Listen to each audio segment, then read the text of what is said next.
Hello everybody, welcome into my latest live broadcast. Today is December the 27th, 2022. It's Tuesday. We're 2 days after Christmas.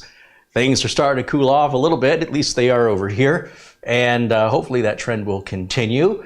I hope everybody had a great Christmas and got everything you wanted, maybe even some stuff you didn't, and hopefully you had a joyous holiday with your loved ones, assuming you celebrate that. Even if you don't celebrate it, I hope you had a joyous weekend. And today, well, we're going to get right to it. Today I've got a computer I requested from the people over at Minisforum because I saw this machine and I just had to have it. So we're going to talk about this, what's in this box here in just a minute. But first, I want to clarify a little confusion. When setting up my OBS today, I accidentally hit the wrong button and it started broadcasting over on the previous video link. That's why you're going to see two links that are the same. I apologize for that. There was no way for me to stop it without ending the stream. And once that stream ends, you can't reuse it. So then you have to create another one. So if you're wondering what happened, it was a wrong button press. OBS needs a confirmation so that when you hit an errand button, it should say, "You're ready to broadcast. Are you sure?" I'm not quite sure if it has that option. I haven't selected it, but I'll look after the show. I was obviously running out of time here. But once again, it's just me trying to rush through getting everything ready for today's show. I got the bridge working again. Actually put the old bridge back. So you'll see the Wi-Fi antenna is gone. And we'll see how today's connection goes, hopefully without any more drops. In the meantime, I want to say thank you to the people who contributed to the earlier stream, and that is Peter Laycock, who contributed 50 pounds and says, "Good evening, Carrie and Marlena and everyone in the chat. All the best from Bonnie, Scotland, where the temperature in Edinburgh is currently 38 degrees Fahrenheit, which is 3 degrees Celsius. I'm unable to watch tonight as I'm up early for work. I will catch up tomorrow." Well, thank you, Peter.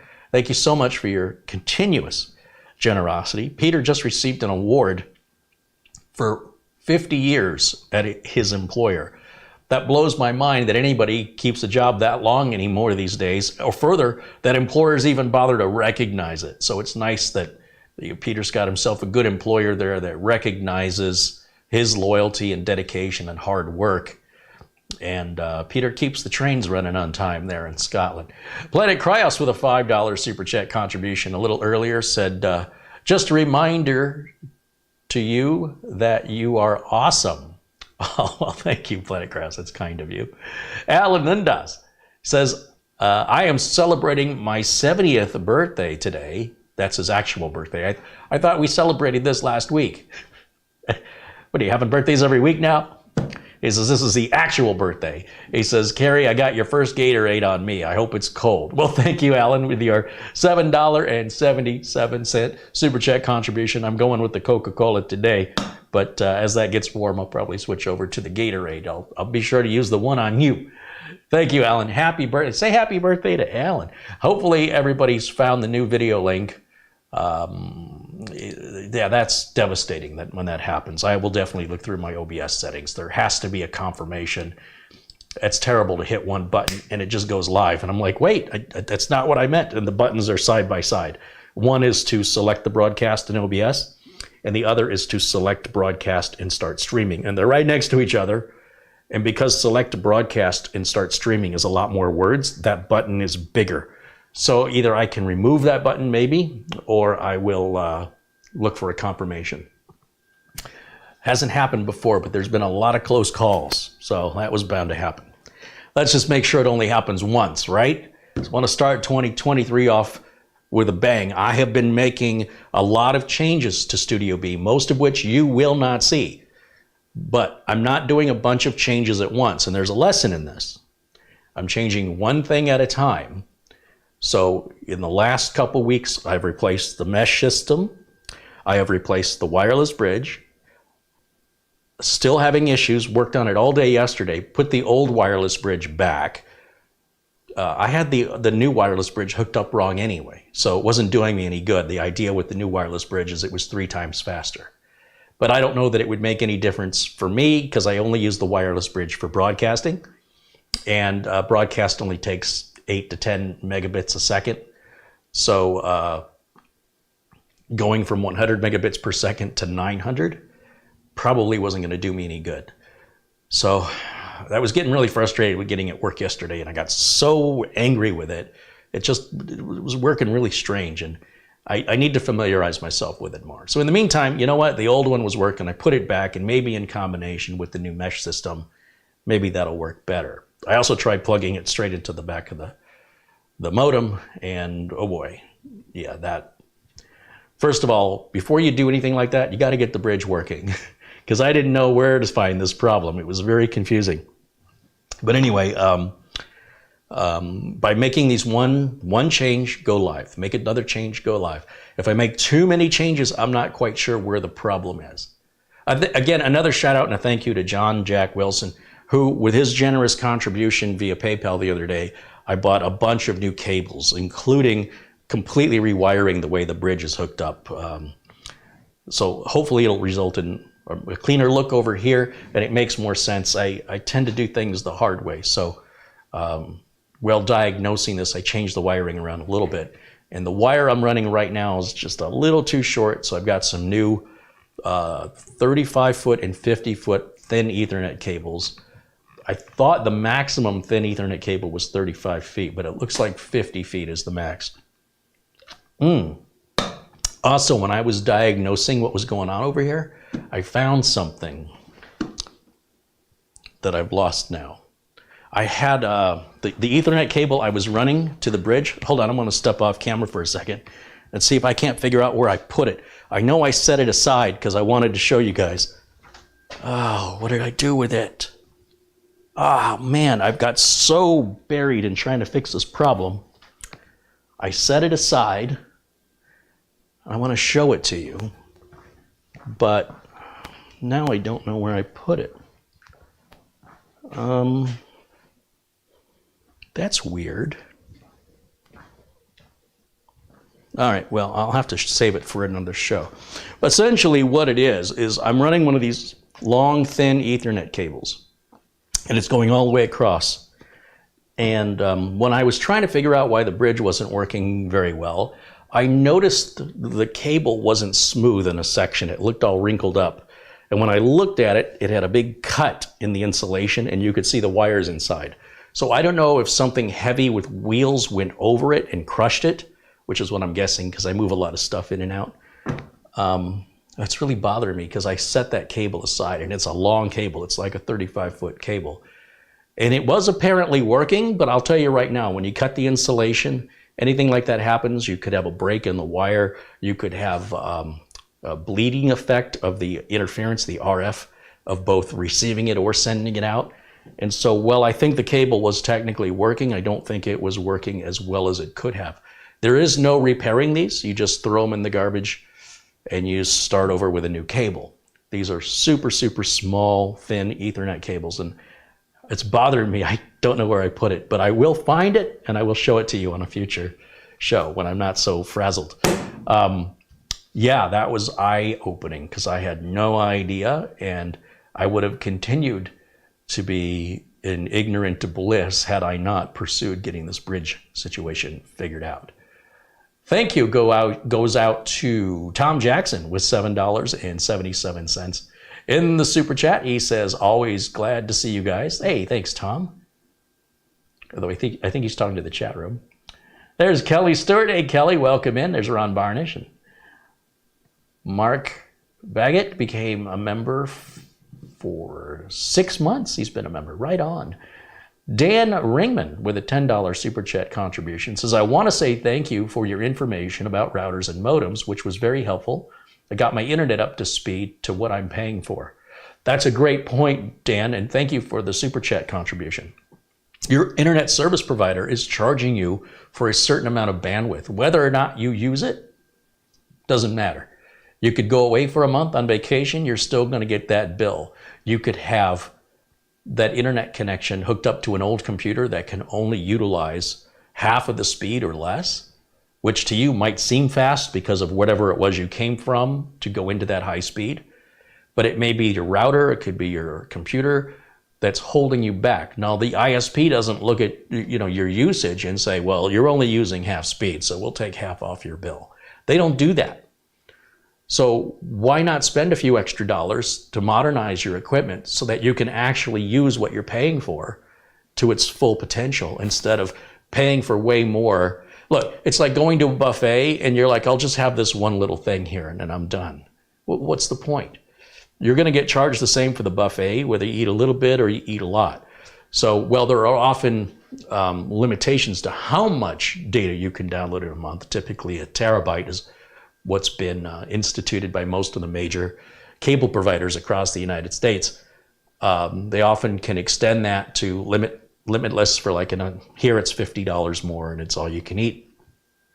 Most people won't ever use a terabyte a month anyway. So in any event, I am continuing to do improvements little by little here to Studio B, with the goal being to have some major improvements in place to kick off January 2023 and have a couple meetings in place for some future potentials regarding a future studio and regarding some future potential sponsorships. So we'll see if those come to fruition or not. I'm going to know one way or another in January. And then based on those answers, we'll determine then what follows, right? So a lot of things are in the works, a lot of positive things. And I'll have a couple of Synology NAS devices I'm going to showcase, as well as a couple more routers that I was able to pick up at Amazon. They were on sale. I need a router like I need another hole in my head. But I want to give you guys an idea of why some routers are more money than others so that you can determine what's best for you. One of the issues I run into a lot, of course, is when people ask me which is better, this or that, right? And I'm always very political in my answer, in the sense that I say a lot and I say nothing at the same time. And the reason for that is I want to make it clear, as most of you who watch this channel already know, it doesn't matter what a reviewer thinks of a product.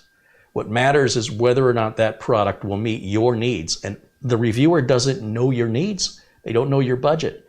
So when we talk about wireless routers, for example, I don't know how many devices you're connecting. I don't know what the building you're in is made of. I don't know how much network congestion is in your area. I don't know if the devices you're connecting to are super old. I don't know the distance or the materials that the building is made out of.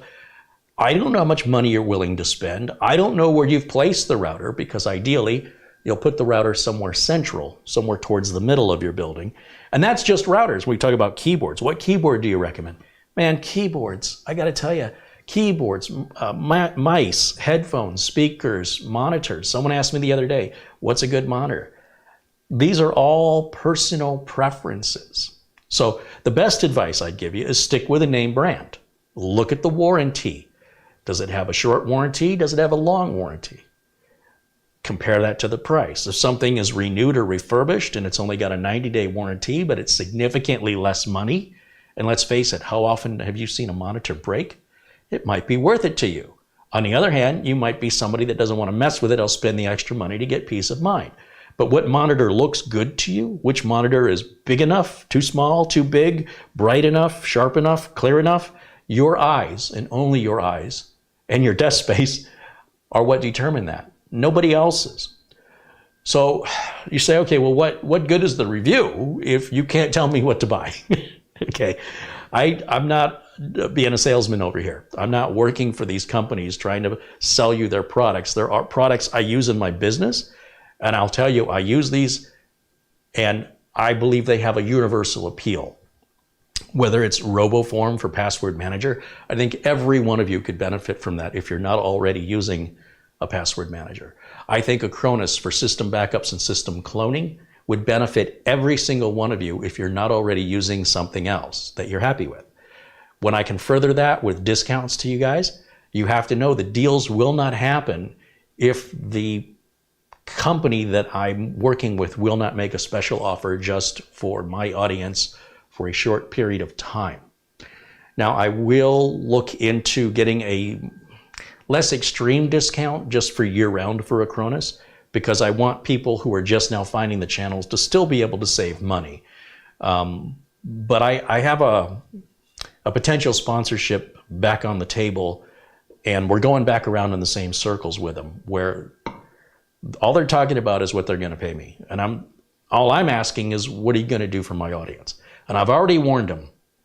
If you tell me you're going to offer me the same exact discount you offer all the other audiences to all the other content creators, where I can go on Google and type in, product name discount, and the same discount comes up somewhere else during that same time, I'm not interested. Doesn't matter how much you're offering me. So, take it off of what you're offering me. Personally, I'd rather not even do it for a fixed amount. I'd rather say, give me a percentage of the sales. So if it sells better, I make more money. And now they have something they call,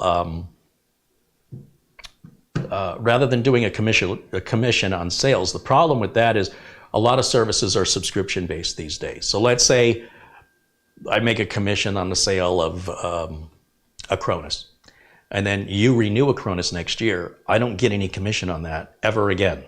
So a Cronus gets to keep all that money. That means every sale, every new customer I bring to them, could result in years and years and years of revenue generation from that new customer they would not have had otherwise. So instead of doing a commission, we do what's called a bounty. And the bounty means I get a bigger chunk, since if I'm making the introduction and got the customer to try your product, and then they agree to go ahead and start that subscription, it is out of my hands. If you lose that customer, that's their fault. They screwed up if they lost you from renewing. If they didn't incentivize you, or if they didn't give you enough reason to renew, that's on them. That's not on me. So I shouldn't get punished from commission. There's something in business called customer acquisition costs. And it can be very costly to find customers. It's one of the things people don't understand when they first want to start out as computer techs. All they're thinking about is the work. They're thinking about the tools and the software and the certifications. But the hardest part for me was finding the customers. You could be the best tech, the fastest tech, the cheapest tech, but if nobody knows you exist, you're sitting around with nothing to do and likely going to have to close up shop when you can't make ends meet. It has nothing to do with your skill as a tech, but rather as your skill in marketing. And I'm terrible with that, by the way. I'm an engineering mindset. I'm not a salesman mindset. But, obviously, if I really, truly think something is a great deal, or I'm genuinely excited by it, I can't help but sort of sell it. I think that's just natural, and everybody does that. But I'm not like, hey, what do you got? Give it to me, I'll sell it. I'm not that guy. So anyway, the folks over at Minisforum have some really cool looking mini PCs. And I saw this one, and there's just something about it that I was like, I gotta have this. So it's pretty pricey, the one I've got here. This one's about $1,000 bare bones, meaning you have to provide your own M.2 drive and your own RAM. That's going to take a minute to put in here. It's super easy. So we're going to go through that today. And I just want to catch up in the chat before we get started. Planet Cryos with a $5 super chat said, if someone already has a subscription to a Cronus, will getting the 40% off apply to renewing early? Yes. Yes, it will. We've done that in the past with RoboForm. This year, RoboForm only wants it to apply to new customers only. All right, guys? So depending on how that goes, kind of depends on the future of how RoboForm does their marketing with us. I'm trying not to beat you over the head with marketing. We do run a RoboForm discount permanently. It's normally 30% off any time. We've got it at 60% off for new customers only. I believe you can get the 30% off RoboForm, no problem, to renew. The 60% off is just new customers only. And you must use my link. There's no coupon code. It's a special link, and then no coupon code is necessary. If there's no option for you with RoboForm to renew it, you just reach out to Simon, email him directly. We put his email address in the video notes in that video, or one of the RoboForm videos. And just say, hey, I'm a subscriber. I want to take advantage of the 30% off. And he'll hook you up. You can have a maximum of 5 years total at any given time of RoboForm. But yeah, 30% off all year round. With Acronis, I'll try and work something out with them where we can keep some kind of a discount all year round. But this is the big discount going on now. This is the 40% off. And that one you would use a coupon code for. Of course, I always have the Windows and Office keys. These are legit. These are real keys. They activate online. You don't need to call Microsoft. There's nothing fishy or wonky about them. Hopefully going to keep that through again another 12 months. I'm hopeful. It's based on how much people are buying them, right? So if we go a month with 0 sales, which has never happened, but if that were to happen, they would have to revisit this proposition because it wouldn't make sense for them. So if you guys need Windows or Office keys, you know those are real, they're guaranteed to work. If anything I ever promote here, you ever have a problem with it, let me know. In fact, if you ever buy anything that I've showcased, whether it's promoting or not, like this here, I'm not paid to review this, I just genuinely want to look at it. If you buy one of these, I'd like to know your experience with it. Did you like it? Did you not like it? If so, why? I'd like to hear back from you guys about your experiences. So when we share experiences, I think that's more useful than telling people you should or you shouldn't buy this. I don't know what you should buy, but I can tell you what my experience is. And I will often condition it by saying, these are my needs. They're not your needs. If something doesn't fit my needs, it doesn't mean it's a bad product. It just means for me, it's not good for me, not useful for me, not worth it. But for you, it could be exactly what you're looking for. So I want you to bear that in mind with any review you ever see. It's just like movie reviews. How often have you seen a movie review that, oh, this is a great movie? You just look at the Academy Awards when they give out like Picture of the Year. What was it, La La Land? That everybody talked about La La Land for like 4 months, and now people forget it exists. Nobody talks about it anymore. And have you seen this movie? Not my thing. I'm not going to say it's a bad movie, but not my kind of movie. I would not pay money to go and see that. Clearly, people more cultured than me saw something in it I didn't see. So these movie reviews, what good are they, right? It just gives you an idea what to expect, and then you decide, is it worth the, I talked about seeing Avatar 2 the other day. It was $19 a ticket. Was that worth $19 a ticket to you? That was IMAX in 3D, but nonetheless, $50 for 2 people to go see a movie, $40. So anyway, that's all I'm trying to do here is give you guys a feel for it. And I appreciate when you do the same in the comments section. If you have an experience with one of the routers or one of the Minisforum PCs, not even this model, just any of them, share your experience with us. Let us know. Who knows? Maybe if there is a problem, we can still help you with it. It might be something you gave up on. And on the other hand, if it's something that you enjoy, tell us why. So that way people they can understand that if they think I'm biased in some way, I doubt they think any viewers are biased. So it helps give people differing perspectives, all right?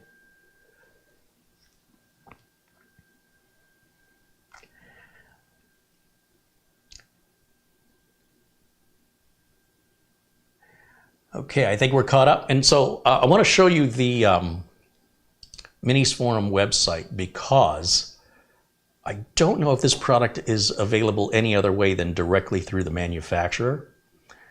And let me bring it up here. Let's see. I want to go to my window capture. Bear with me here just a moment as I try and figure these settings out. There it is. We'll turn that on. And then I will just, you know what? I'll just cut away. There we go. All right. So this is the Minisforum shop. Now, it's kind of weird to have to find this product because, now I know I passed it, but I would just want to show you how many different styles of mini PCs they have, all to suit different purposes, different needs, different budgets, different amounts of power, different amounts of upgradability. These thicker ones usually will hold a 2.5-inch drive, whereas the thinner ones, there's no room for that, right? That's pretty well assumed. And then the smaller they get, generally the less powerful they are.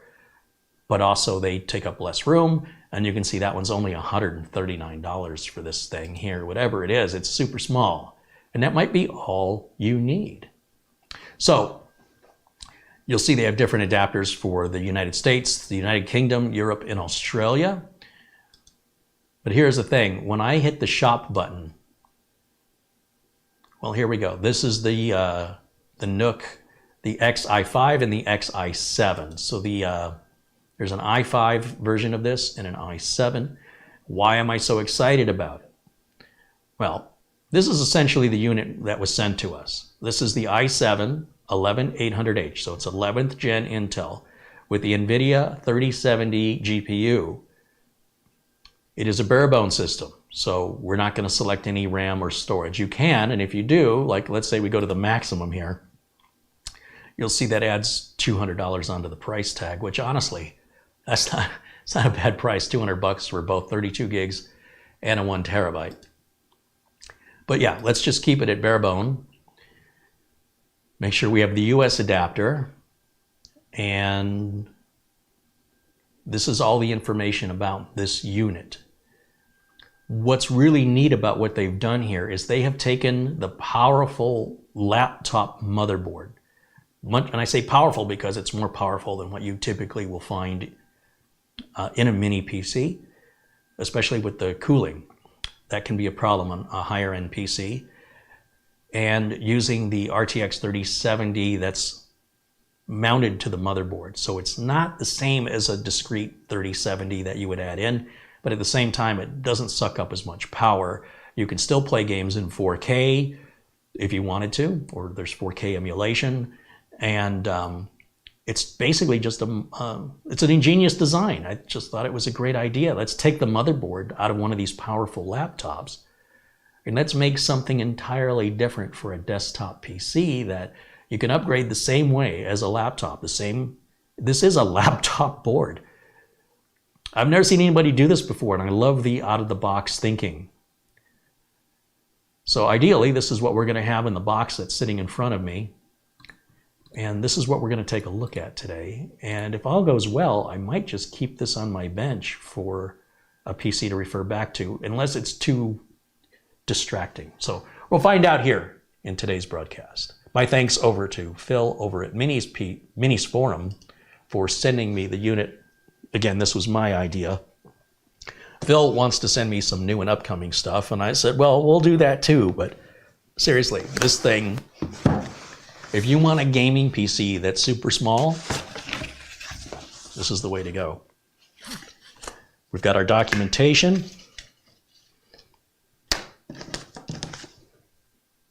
We do not recommend customers remove the CPU cooler themselves. Improper disassembly may damage the motherboard and CPU. It could also reduce the liquid metal sealing tightness. So apparently they're using liquid metal on this too, which is something Minisforum does. Most manufacturers won't bother with.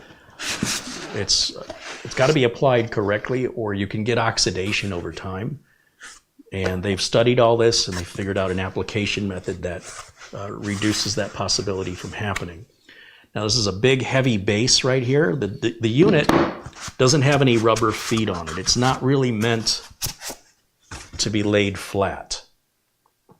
And you'll see it's sort of like a size of a large book, like a large picture book. Super thin. It's probably about the same height as a PS5, I would guess, whereas the PS5 gets wider at the top. Of course, you can do all your emulation on this. Honestly, as a gaming machine, probably the i5 is all you need. But the price difference between the i5 and the i7, I'd just say get the i7. These little plastic tabs that stick out, those slide into the slots here somehow, some way. This is my first time taking this out of the box, so I don't know if it has to go one way or the other, or if it can go either way. I'm not sure. It looks, well, that side fit anyway. Now, it's pretty much one color with the skull. If you don't like the skull, if you, for whatever reason, don't like that skull, you cannot order this without it. So you have to cover it up with stickers or something, I don't know. the whole back of it is just a huge air vent, which is pretty cool. And on the bottom here, there are holes for screws. One screw here to keep it attached to the base. So if it falls over or something, the base stays attached to it. Let's see, what else do we have in the box? So again, looking down in the box, we have, there's the mounting screws for the base right there. Super long. Where's my close-up camera?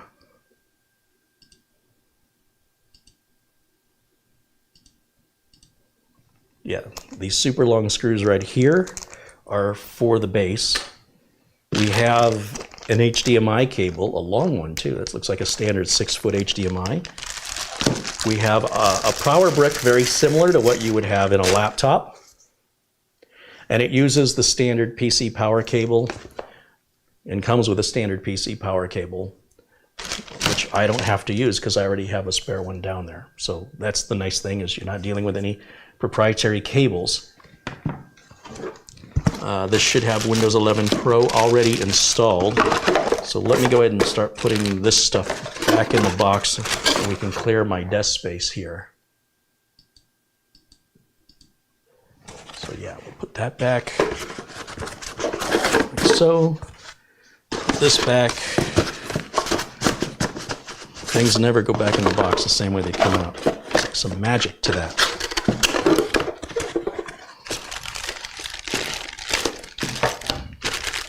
Get in there.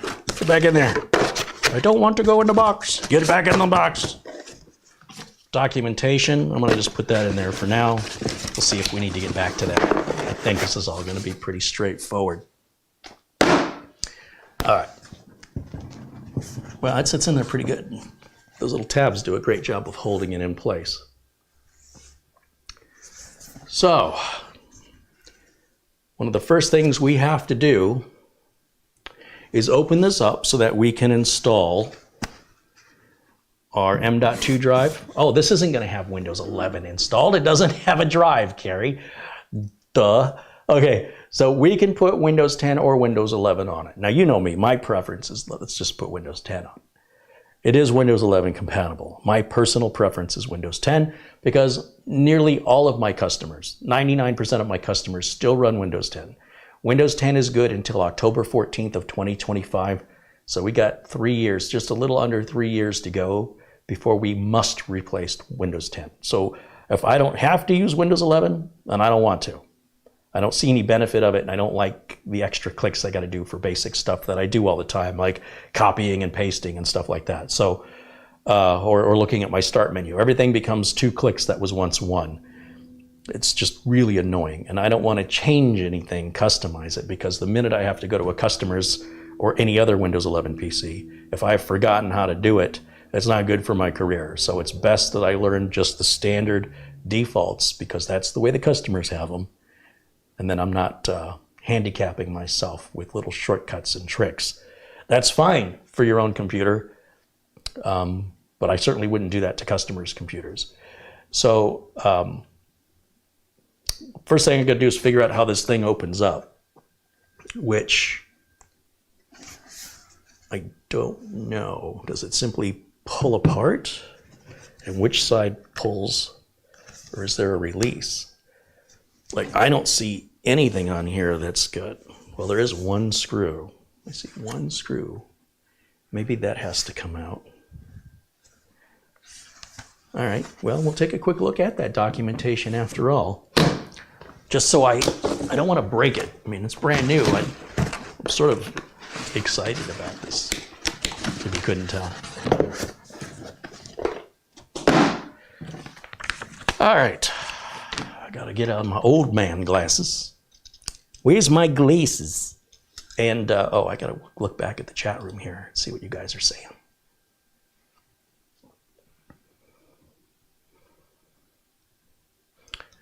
David says that computer's nearly bigger than the box. That would be a trick, wouldn't it?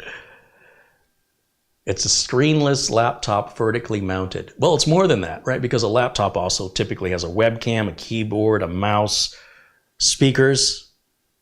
and a monitor. So it wouldn't just be a screenless laptop. It would also be webcamless, micless, speakerless, keyboardless, mouseless. I think all the connections are still on the main board if you wanted to add them somehow and cut holes in this thing, but that just seems like it'd be blasphemy. So documentation here, each page is written one paragraph in a different language. Apparently it's all the same.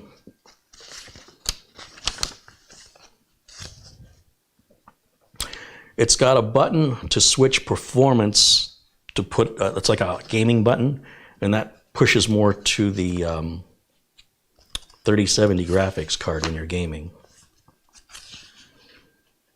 And a 2.5 gig LAN port.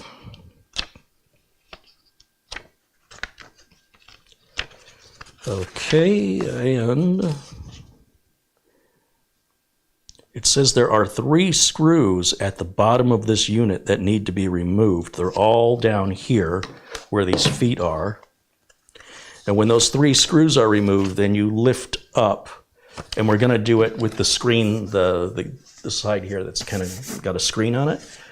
They say there's 3 screws, and let me go to, oh, thank you to Barry Russ, who's contributed $5 in Super Chat. Says, howdy, Carrie and Chet. Well, howdy, Barry. It's Barry and Carrie. Where's Larry and Jerry? All right, so the instructions are saying we got to remove this screw. That was the only one I noticed earlier, but there are 3. 1, 2, 3. And then we'll lift up in a way, and that should expose the circuit board, the laptop motherboard. So let's do it. I'm going to use my JIS driver for this, and I'm going to keep my glasses on because everything's black on black, which makes it even harder to see.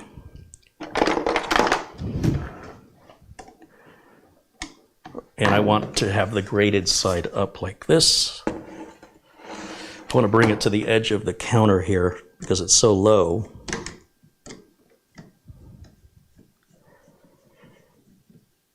Okay, there's one screw right there. Go for the middle. They got a little Loctite on them. And this is the third one. Right there. They're all the same. They don't have to go back in the same hole. And it says to lift up.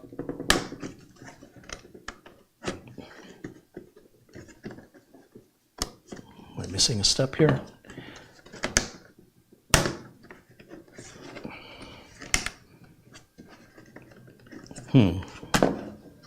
Something's holding that in still.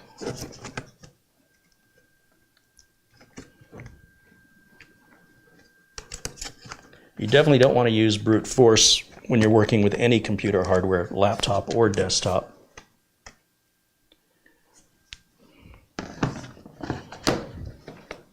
Something's got me hung up right here on this corner.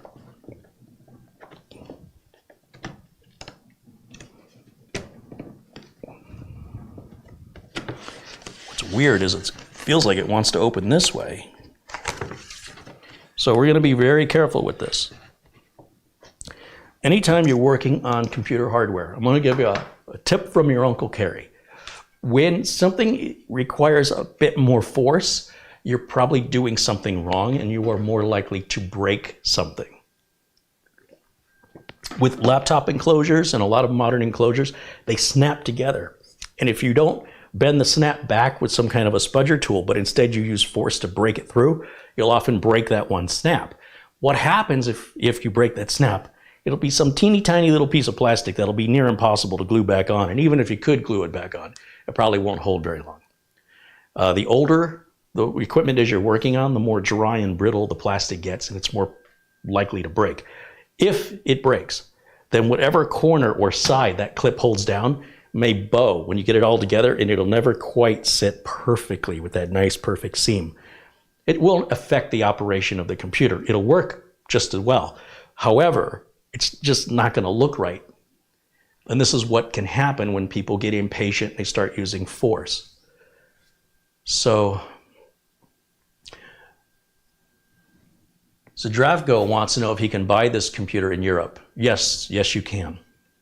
If you go to the website, and I've got a link to the website in the video notes below the video, hit the shop button. I think it'll ask you where you're at. Just tell it you're in the UK. If the computer doesn't come up, do a search on the Minisforum website and just type in NUCXi7, all one word, and hit the search on the website. Not in Google, but on the website itself. And that should take you to the product page. But just wait till you see it run.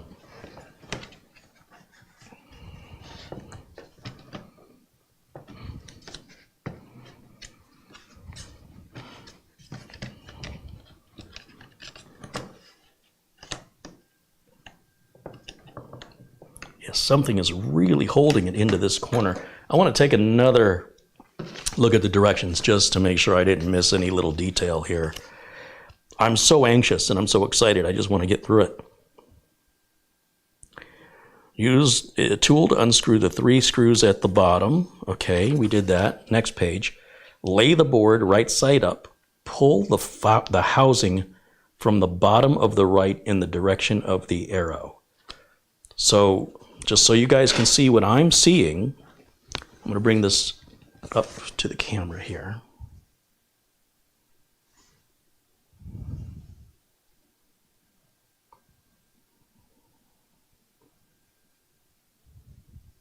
Oh, that's the other page. This is the page I'm looking at.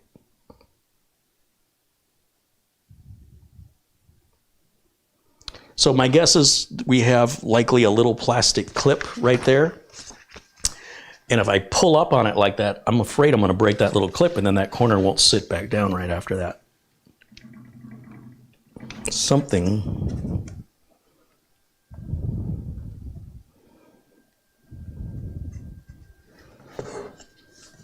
is holding us in here. I'm trying to see it. Lay it flat and pull it straight up is what it says. And you can see this whole side comes up easy peasy, just like I'd expect. And this side, and you can kind of feel where the resistance is coming from. It is pretty much right there. So what I'm going to do is I'm going to grab my spudger tool. Even though it doesn't say one is required, I'm going to be very overcautious with this.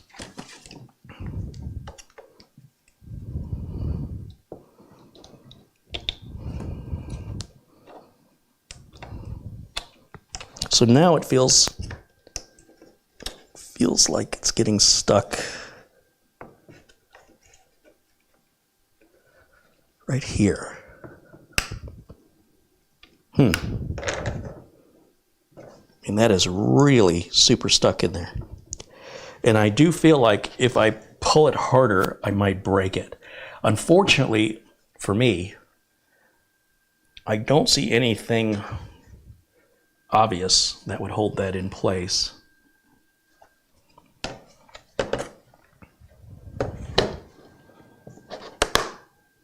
I can hear do you hear the clips? So by putting my arm down on it like this, and I have the wrong side up, I've effectively clicked it back down into position, which, you know what, may not be a bad thing. Let me try starting at this side. I've seen it where, yeah, you can hear it unclick.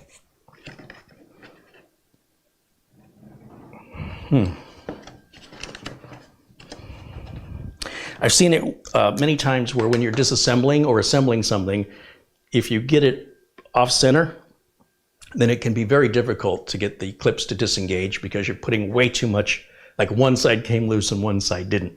They kind of have to come up evenly, and it should not be a struggle. I feel like I must be doing something wrong, and I am being overly protective because, you know, with some computers that are older, you'll see I kind of slap them around a bit. I'm very confident with them. I know how they come apart. I know how to fix them if I break them. but it's a brand new build or a brand new experience. I've never seen anything like this before. And I'm just not sure until I take it apart what's holding it down. It's supposed to just come up though.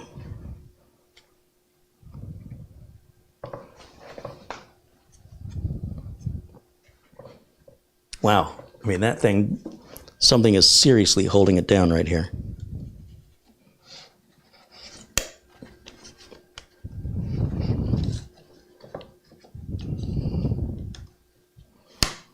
I do my videos live, unedited, and unscripted with no rehearsal because I want you to see what the struggle is or how easy something is in real life. And when there's something expensive I'm working on, I always want to go a little bit slower, be a little bit more cautious. Remember, when I'm working on a client's equipment, I'm responsible for that equipment. If I break it, I bought it. I need to replace it. And at the end of the day, that'll be cheaper than going out of business. So you just kind of write it off as the cost of education and keep the customer happy. I mean, the customer's already going to be upset anyway, but try and salvage, what you can.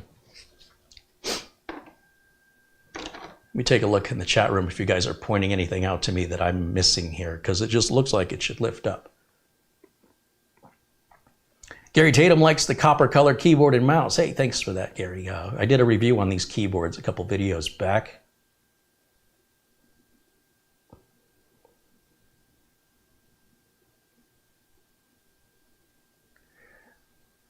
Look like the long edge is the edge I'm supposed to open. Let me take a look. Maybe, that could explain a lot.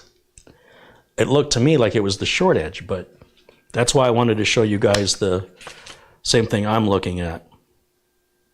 Yeah, it's definitely the short edge. It does show the short edge next to the feet with an arrow pointing up and curving.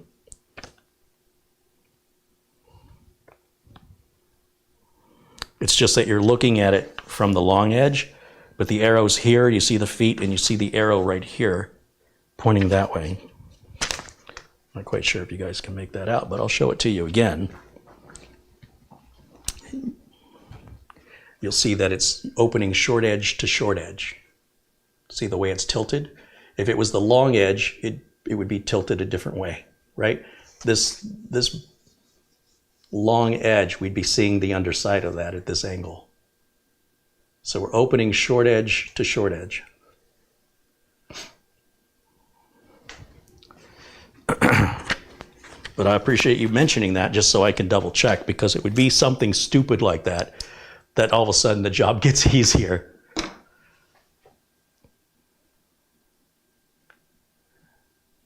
Yeah, I should shine a flashlight in there. Dennis is recommending I take a look, and maybe I can visually see what I'm hanging up on here.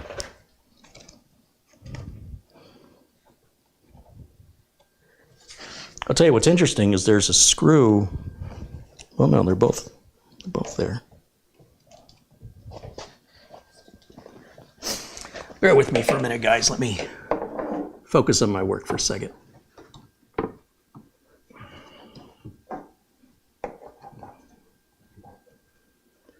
Where are you at? Huh.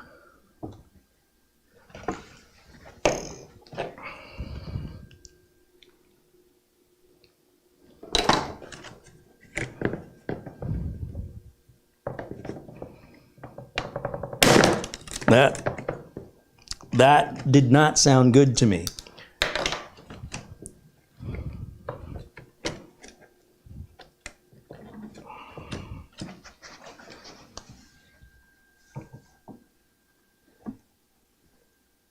So I can see the clip now. There is a clip over here.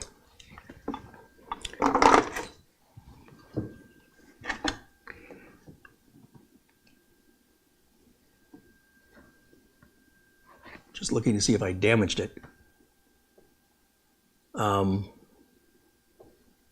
Yeah, so there's like an L-shaped clip that's on my side.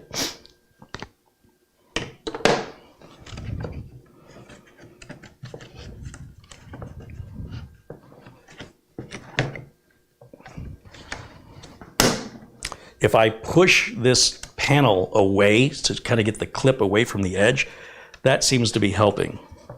That made it a lot easier. So just if I put a thumb on the edge and push it away from me while I lift it, there. Now I'm gonna show you this in just a minute. Once I get, there's a clip right there. And ideally, I mean, they're saying to lift it up like this, but I just feel like that's not good on the clip. There we go. Okay, now I want to show you the clips. Ooh, the clips are replaceable. Okay, that's, oh, that's good to know. I mean, if I'd have known that, I'd have been a bit more brave. Okay, let me bring this up to the camera. Let me show you a close-up of what these clips look like. First of all, just to get the proper orientation, this is the side with all the holes. These are the 3 screws that I removed from the bottom where the feet are. Where the clips are, you'll see there's no clips on the short edge, only on the long edge. And you'll see these plastic pieces that are held in with screws. And there's a clip here and there's a clip here. And if you look at it,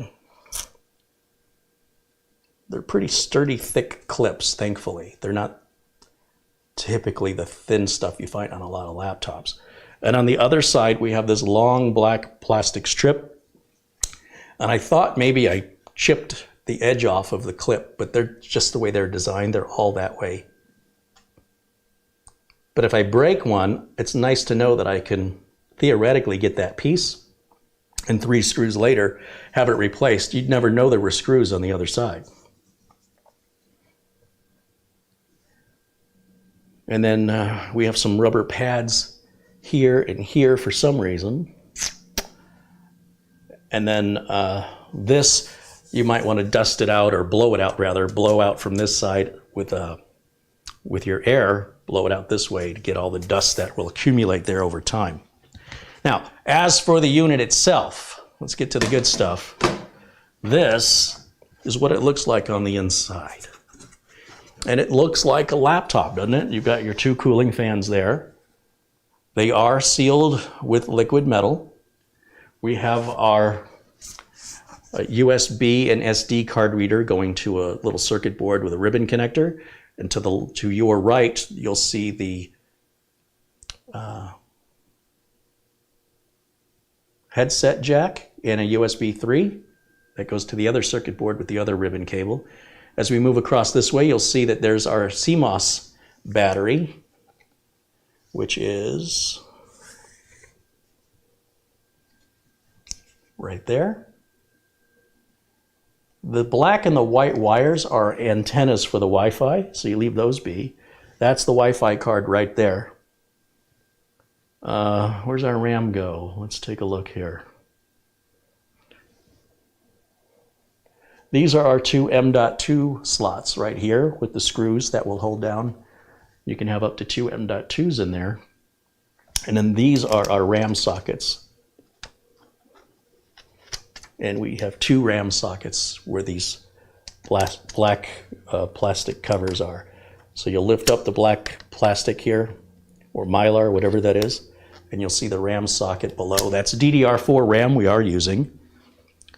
They recommend speeds of 3200, which is what I picked up. And is Gen 4, is that PCIe times 3 or PCIe times 4? I can't remember anymore where they introduced it. Because this is a Gen 3 drive, which is fine. They're backwards compatible. Let's see, we got USB 3.2 Gen 2. We have a built-in SD card reader, just like a laptop. We have that turbo button on the front that sends more power to our graphics card. This thing will pull a maximum 240 watts from the wall if you push it really hard.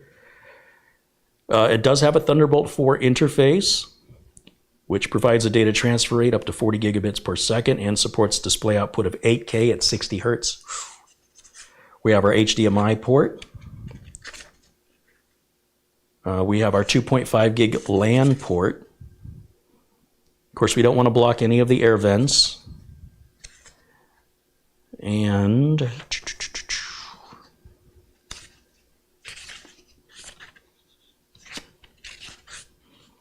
What about the M.2? What is it?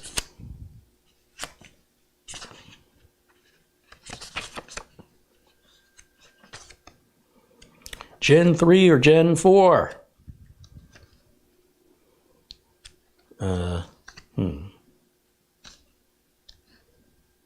Oh, here we go.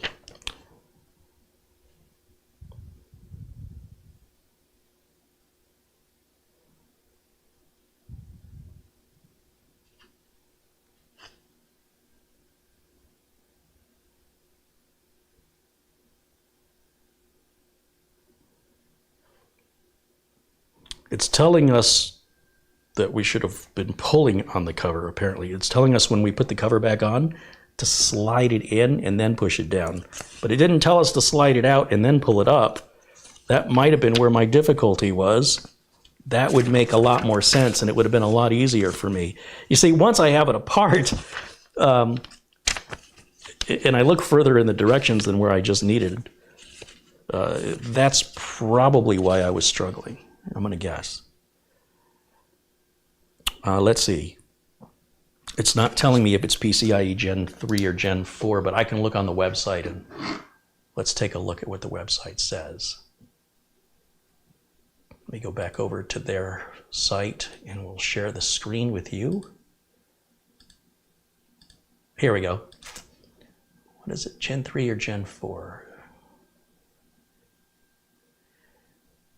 PCIe SSD doesn't tell me.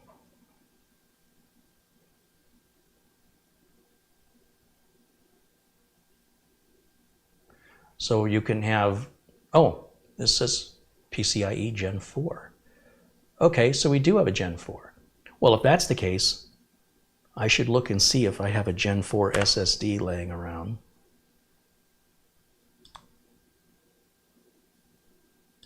Okay, bear with me a second. Let me grab my glasses and take a look at what existing inventory I have. I think I have a Gen 4 drive here. I think. Not that one. Not that one. Oh, I have a Samsung 980 Pro. That's Gen 4, 2 terabytes. Yes, that's what we'll use instead. We'll use a Gen 4. So what I had here is I had a 970 Evo, which is, there's way more Gen 3 motherboards out there than there are Gen 4 ones right now. This might get us a little extra performance. And since it's all the same inventory, I'm down a drive, whichever one I use, so I should probably use the best one for the job, right? And that works out really well for me.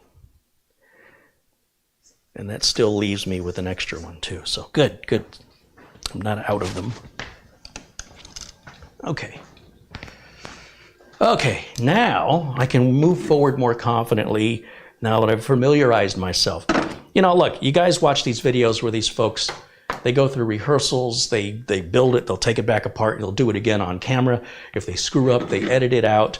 If they struggle with something, they edit it out. It's not real, folks. You're going to watch that and you're going to think, oh, well, that's super easy, I can do that. And then you get it and you have like an experience I have and you're like, how come the guy on the video or the gal on the video didn't have this problem? Well, they might have, they just edited it out. Or they might have had a misunderstanding. They edit it out. I like to keep everything real. I like for us to go on this little discovery together. I wasn't born knowing any of this, nor were any of you. We all learned it from somewhere. So every once in a while, too often to mention, we'll get some snobby elitist viewer that says, well, you should have done your research. You should have done this. You should have done that. No. You can go watch commercials if you want to watch a commercial. What I'm trying to show and what I'm trying to share with you is the process that we're going to discover this together. And I'm hoping that you are virtually getting my experience as if you did it yourself. Just watching somebody go through something perfectly with no problems is giving you a false sense of how easy it is. So if we can learn this together at the same time, I feel that it's as if you did it yourself. And so that will be a better lesson for you. It'll stick because it makes sense. You saw where the misunderstanding was or what I did differently. And so you know what not to do or what to do because you watched me do it both ways, and one way was easier than the other. And then when I take a look at the lid and I show you where the clips are, you understand where it is that I didn't know where are the clips to try and get in there. And eventually, when I pushed the lid away from the body like that, then the clip pulled away and it lifted up super easy. But if the whole lid slides forward first, well, that would be ideal because that would make it so there'd be a ledge and then there'd be a space, just like the lid to a medicine cap where you've got to line the little arrows and it pops up. I bet you that's what they did here. Nope, that's not what they did here. This is just a groove in the plastic that's just as big as the clip and no bigger. So I'm not quite sure that would have benefited. It still might have helped, though. It could have helped dislodge the clip from being so sunken in. You know, now I wish I could do that again. This is what most regular content creators will do. Let's put it back together. Let's do take 2, and I'll get it right this time. And then they don't make any mistakes. They can edit it to go through the process faster. So you not only get no idea of how long it really takes, you also don't see what they've learned and how they learned it. So you're kind of being lied to. Some people like that, by the way. Some people like to be lied to. So anyway, this is the Carrie Holzman experience where we go through this together. Let me jump in the chat here and see what discussions I've been missing. Flipper Flop says, I personally hate plastic clips. Well, you can't get around it with ultra-thin laptops and ultra-thin PCs, even to some extent cell phones, because what the alternative to that is, like with a Microsoft Surface, is they glue it together. So trust me, you'd rather have clips than glue.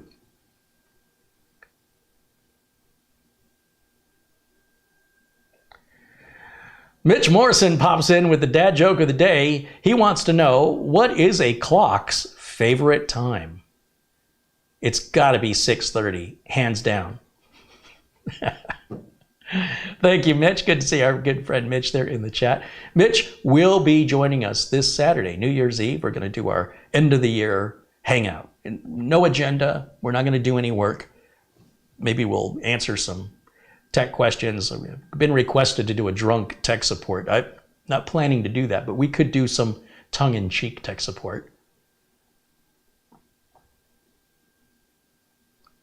Frank M. reminds folks to click on the like button. If you like this video, hit the thumbs up button. Thank you for that reminder, Frank. It costs you nothing. It's effortless to just let a content creator know that you like their content or you want to see more content from them by clicking that little up arrow below the thumbs up indicator below the video.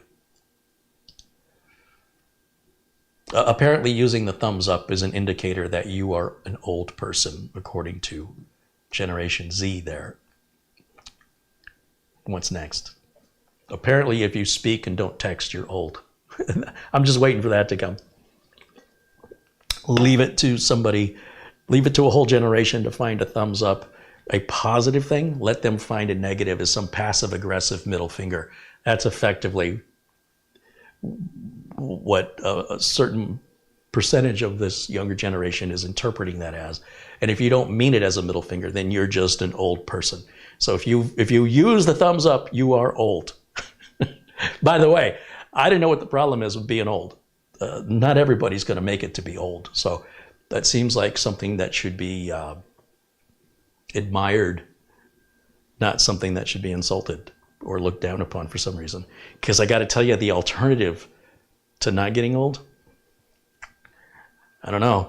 And furthermore, the older you get, the tougher you got to be. You see some 90-year-old man out there and he's hunched over and he's walking kind of slow. He's pushing through the pain, my friends. He's pushing through the pain. You got to be tough to get old. And you ask anybody who's old, getting old, it's not for the weak. I can say that because, you know, I'm a lot older now than I was yesterday. Okay, so let's go ahead and put the drive in. One more quick look in the chat room here. I just want to, if you've asked something and I haven't addressed it, it's because I didn't see it. If you put it in right now, I'll wait a minute before I continue.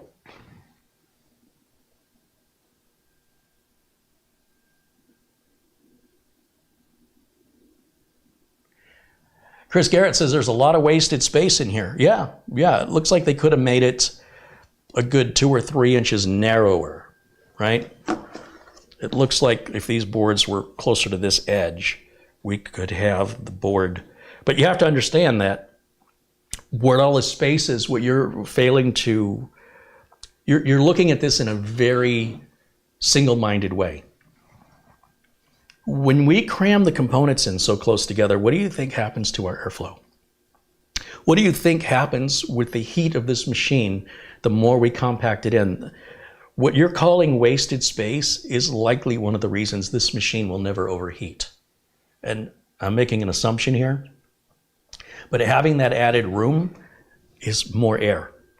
So this is an interesting observation because some people will hear opportunity knock and be excited, and other people will hear opportunity knock and complain about the noise.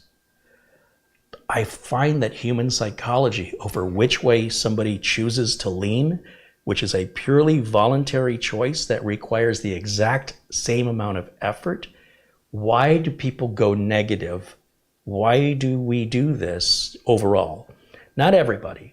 I do it, I catch myself doing it, and when I catch myself doing it, I go, first thing I think of, is there anything positive about it?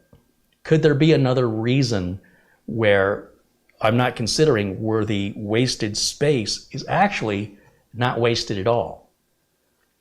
So I encourage you to try and look at things from another perspective, because the only person you're limiting is yourself. When you choose to sort of focus in on something as a negative, and you don't stop and ask yourself before you say it out loud, could there be a positive to it? This takes practice. I've been struggling with this for 25 years. That self-awareness to, when I go negative, to be self-aware, to realize I'm doing it, and then ask myself internally, am I missing something? Is there a positive side to it? It's food for thought. GoPro Everything with a $10 super chat. Hey, thank you, GoPro Everything, for your contribution. Solo wants to know if NUCs will kill desktops. No, of course not. I mean, are pickup trucks going to kill SUVs and minivans and sports cars, Corvettes, four-wheel drives? There's just different options for different people. I love to see the variety that exists out in the marketplace, whether it's thin and light gaming laptops or thin and light business laptops with 15-inch screens, 13-inch screens, 17-inch laptop desktop replacements, NUCs, slim gaming computers, consoles, Raspberry Pi. I mean, I love the variety. And at the end of the day, it really doesn't matter what anybody else does. It's with regards to, like, if you decide to replace your PC with a NUC and you're not looking back, you think that's your future, then the answer to your question is yes, in your world. But in the whole world, no, unfortunately. And I say unfortunately because it'd be kind of a good thing if NUCs did replace the PC. They're a lot easier to maintain, but they're also far more difficult to fix. Just like a laptop, they have proprietary motherboard that you're just not going to go and buy a generic board and slap in there. A lot of times we're using laptop CPUs, which are different from the desktop counterparts, as is the graphics. The 3070 graphics is a laptop version or variety. It's not the same component. And because it's soldered directly onto the board, we call that SMT or surface mount technology, they sort of become disposable outside of upgrading the RAM, the Wi-Fi, and the storage. That's pretty much all you're going to do. You're not going to upgrade your CPU.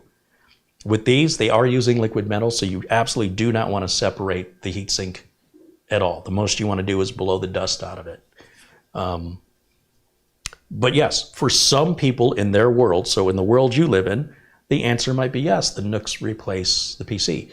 But in the whole world, the world of corporations and businesses, the thing that makes the world go round, they are traditionally always going to use desktops because they're more maintainable, they are cheaper per unit, and they can lease them. As far as I know, there's no leasing on the NUCs. There could be, I'm not aware of it though. So for business, it's all about getting the return on investment. Whereas for consumers, a lot of time it's, I want to get the cheapest thing that I can get to do the minimum thing I want to do, or I want to get something over the top ridiculous, not because I need it, but because I just want it. Neither of those typically are what a business will do. A business has to be able to solve a problem, like in the case of having tools for their employees to be productive, telephones, computers, desks, monitors. They have to find what they can sustain where they're not putting more expense into getting the employee the tools they need than what the employee is making for the company. So we're not just giving everybody i9s or Ryzen 9s with 128 gigs of RAM and 8 terabytes of storage because it's a multi-billion-dollar company and we can afford it. No company at any profit level can afford that. You can give that to your executives, but you're not going to give that to your everyday employees, nor are you likely going to give them a NUC or a laptop. Although companies more and more are using laptops, but for the most part, when you get a job in corporate America and you go to the office, you will be sitting in front of a computer. If you're remoting into the office from home, it doesn't matter if you're remoting in from a NUC or from a laptop or from, they don't care, right? At the end of the day, it may be uncomfortable to type 8 hours a day on a laptop. Maybe not, right? It depends on you, but no, nothing's killing the desktop. Not in my lifetime. Lee says, I always love your content, Mr. Carey. Hey, thank you, Lee. I appreciate the kind words.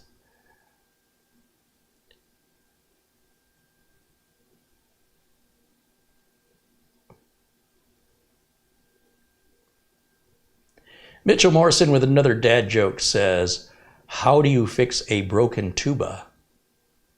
Tuba glue. Tuba glue. Tuba glue. Oh, a tube of glue. Oh! Sometimes I got to think about these.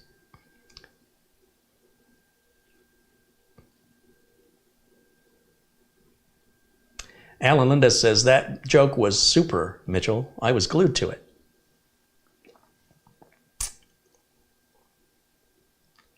Zadrofko wants to know, Carey, is this computer for the 8th year usage? Is this an 8-year build? Is that what you're saying? Well, let me, I don't see any reason why not. Another thing a laptop comes with that I failed to mention is a battery. And that would be the one thing that would keep a laptop from being, let's say, an 8-year build, is after 3 or 4 years, your battery life will be diminished. And if you're always plugging it into the wall and you're never taking it portable anywhere, it sort of defeats the whole point of having the laptop. But if you try running it on an original battery after 4 years, you probably get 20 minutes or less out of it in most cases. So we don't have the battery as well. So no battery, no keyboard, no mouse, no monitor, no speakers, no webcam, no microphone. That's 7 additional devices that a laptop would have. So because it doesn't have that consumable battery, its life should be the same as any other computer, except that it's just not really repairable, right? Apart from replacing RAM, storage, or upgrading the Wi-Fi or replacing the Wi-Fi, that's all you're going to be able to do with it. So if this meets your needs 8 years from now, then the answer is yes, it will operate. It is Windows 11 compliant. The original NUC, the first NUC I ever reviewed when they were first introduced to the market by Intel, is an i3 NUC.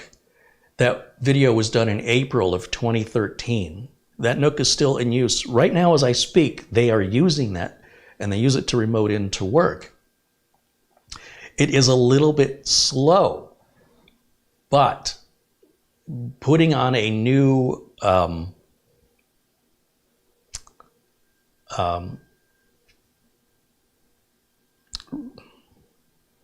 If we replace that NUC with a modern day NUC, it's going to be a little bit more responsive when you click on stuff. And when it boots, it's pretty much still going to take the same amount of time as the old one. It's still about 13 seconds to boot up. So will this be an 8-year build? Yes, I can't see why not. Provided you take good care of it. You're going to be much more sensitive to dust if you ignore this for 3 or 4 years and you've never blown it out.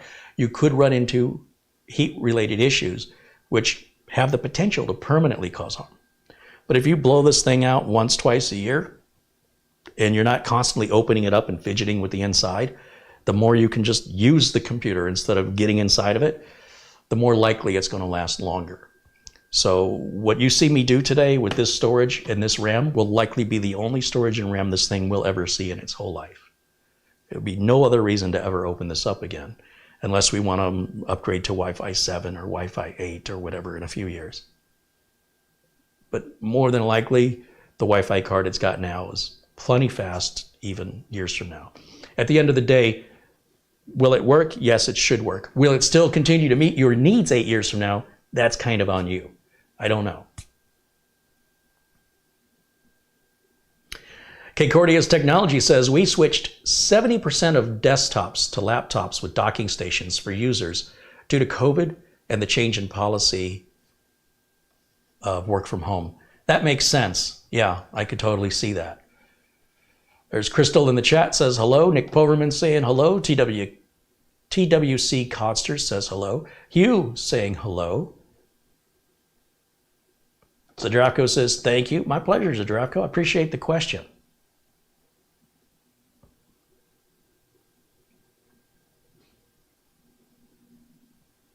Bikeman says, yeah, it's just a variety of different desktop designs these days to suit people's needs. Years ago, a desktop was a big box that sat under a monitor, and then towers came out, and then you have slim towers and mid towers. Yeah, you have little mini ITX, you've got NUC, so many different varieties. Kevin Crowley saying hello to everybody. Welcome in, Kevin. All right, I think I'm caught up with the chat room questions. Let's get some work done. All these parts are brand new. You'll see I'm cutting the tape on the box. Once again, everything is live. There's no way for me to edit out my mistakes. I will make mistakes. The minute I stop making mistakes, that's the day I stopped learning. I hope that day doesn't come anytime soon. Now, if I make the same mistake more than once, you're allowed to make fun of me for that. Trust me, nobody is harsher on me than me. So whatever you got to say about my, if I should make the same mistake twice, doesn't even compare to what I'm telling myself in my head. I'm very abusive to myself that way. I demand the best. Okay. Yeah, I don't demand the best from other people alone. I demand the best from me, and I expect everybody else to keep up. Because if I can do it, I know for a fact you can do it. I wasn't born with, this talent. I've dedicated my life to, every day working on computers in every different variety, going all the way back to the 1980s. And a lot has changed. And the older I get, the more I keep learning, my brain's getting overfilled. And what ends up happening is I start forgetting or blending together different technologies. When I was younger and things were new and the brain was much more emptier, it was easier to retain the information. But then to retain that information and then everything that went along with 286 and 386 and plugging in RAM modules individually to going to SIMs and then DIMMs. Then we have DDR2, DDR3, DDR4, DDR5. We've got different types of storage from SCSI to SATA to everything in between. M.2 format, or what they call NGFF, or next generation form factor. It's just so much information in my brain that getting older, I don't think it's necessarily something to do with age making me less mentally, my mental acuity. It's that it's so much information just piled on day after day after day after day, that it's through repetition that, for me anyway, is how things stick. So I haven't touched something that's been years or it's been a while, I'm trying to recall it. And when I'm trying to recall that, the older I get, the more I'm likely to get it mixed up with some other really old technology. And then that's why that happened. I mean, I've been studying what's going on with me. Why am I having such a hard time lately remembering some of this stuff? And then it occurs to me how much new stuff I've known when we come to, you know, the latest Wi-Fi 6 and Wi-Fi 7 standards. There was no Wi-Fi when I started this business, you know, when I got into computers in the 80s and even most of the 90s, there wasn't such a thing as Wi-Fi. So, yeah, that's sort of a downside I'm finding is the brain is not bottomless. Something gets pushed aside to make room for something else. And so when there's something I'm working with daily or frequently, that's always going to be refreshed, if you will. And then something, the longer something sits, the more likely I am to sort of remember it wrong. And then what I'm corrected when I research it and correct myself, there's like this, oh yeah, that's exactly, you know, I know I made a mistake. I know I remembered it wrong. But I'm pretty sure that's why that's happening. So you've got that to look forward to if you're still young, I want to say. Now, we have these two M.2 slots, and I don't know if it really matters which one we use. I know one can be used as SATA or NVMe. And I want to take another look in the instruction manual here.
It's not really identifying it here for me.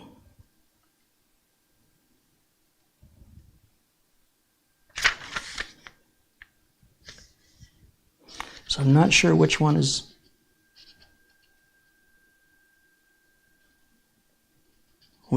the SATA, because what if I want to add a SATA later? Well, I guess I could just move it if I had to. Either one of these slots will work with the NVMe, but only one works with SATA. So I was going to leave the one that works with SATA. I was going to leave that open.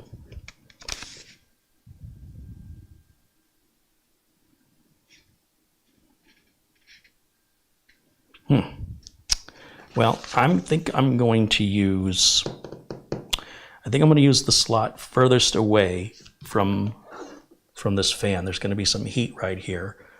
So I want to move it away from the heat. I want to put it over here, I think, for that reason. Probably doesn't make much of a difference, to be honest. So we'll take out the retention screw here, or the retainer screw for the M.2 drive. It's nice that it's screwed in there. They didn't include it in a plastic bag, wasting plastic. We'll slide that in. That's very, very tight fit. This one, it's interesting. Mostly they want to go in on an angle. This one wants to go in straight. So once we've aligned it, then I'm going to push it until I can't see the little connector anymore and feel it bottom out. And then I'll put the screw back down, and all that does is hold the NVMe drive in place. So you don't want to over tighten it. Now for the RAM, I was just finding some decent RAM that didn't break the bank. Let me switch I gotta change my view here, folks. So I went with Team Group. I've liked Team branded memory and Team branded flash drives. I've had really good luck with it. It's very aggressively priced. These are the specs. Each module is 16 gigs for a total of 32. It's DDR4, 3200 speed. All of our timings are there. CAS latency of 22, which is pretty common on laptop memory. And let's get this package opened up here. I don't have a link. I don't think I have a link to the RAM or the NVMe drive in the video notes, but I will add them after the show.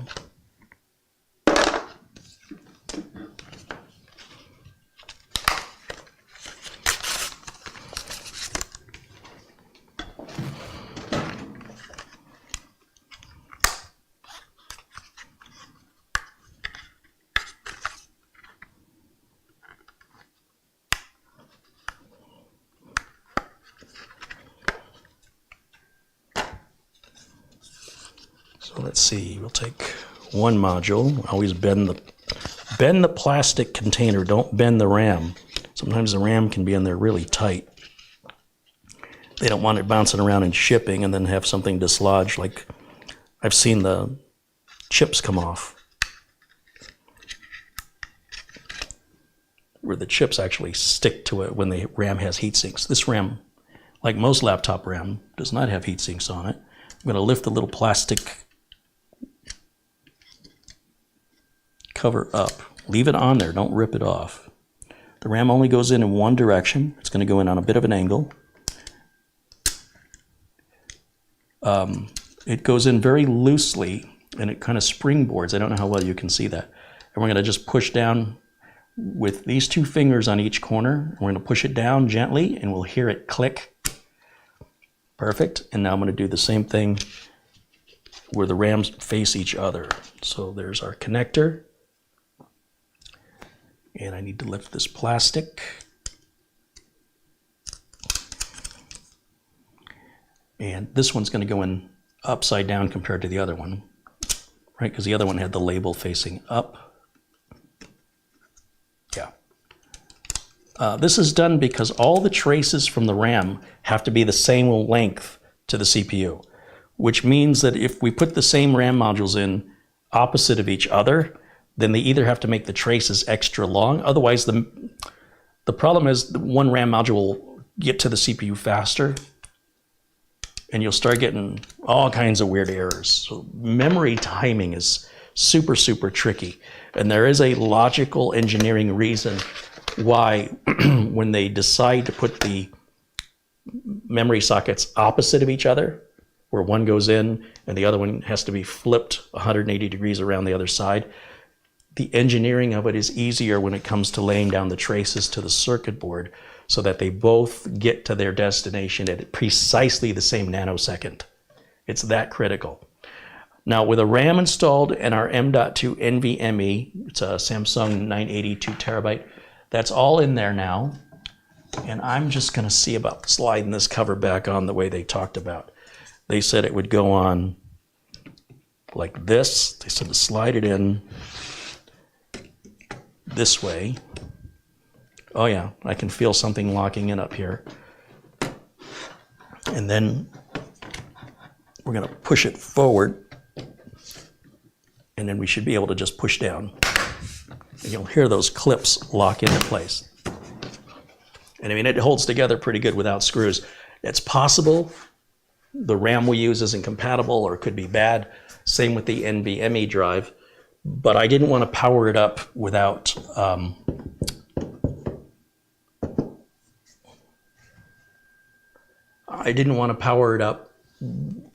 covering up the circuit board. I did notice that one of these tabs is longer than the other, so there is a front to this little stand. They don't really tell you that, but yes, this hole here, this rectangular cutout, is wider, it's longer. This one is shorter, This one is longer, so it will only go in one way. I thought it was reversible. Okay, we're ready for our first power on self-test. See how easy that is? So, let's see, we'll plug into some power here. I don't want to plug into the internet because I need to install Windows on this. And if we install Windows with the internet connected, Microsoft will force us into creating a Microsoft account, which I don't want to do. Not that there's anything wrong with that, I just don't want one. I need an HDMI cable. I should have one of those laying around here somewhere. HDMI. Where did it go?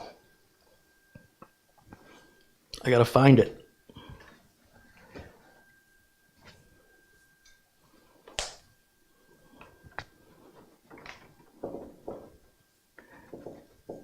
Just bear with me for a second.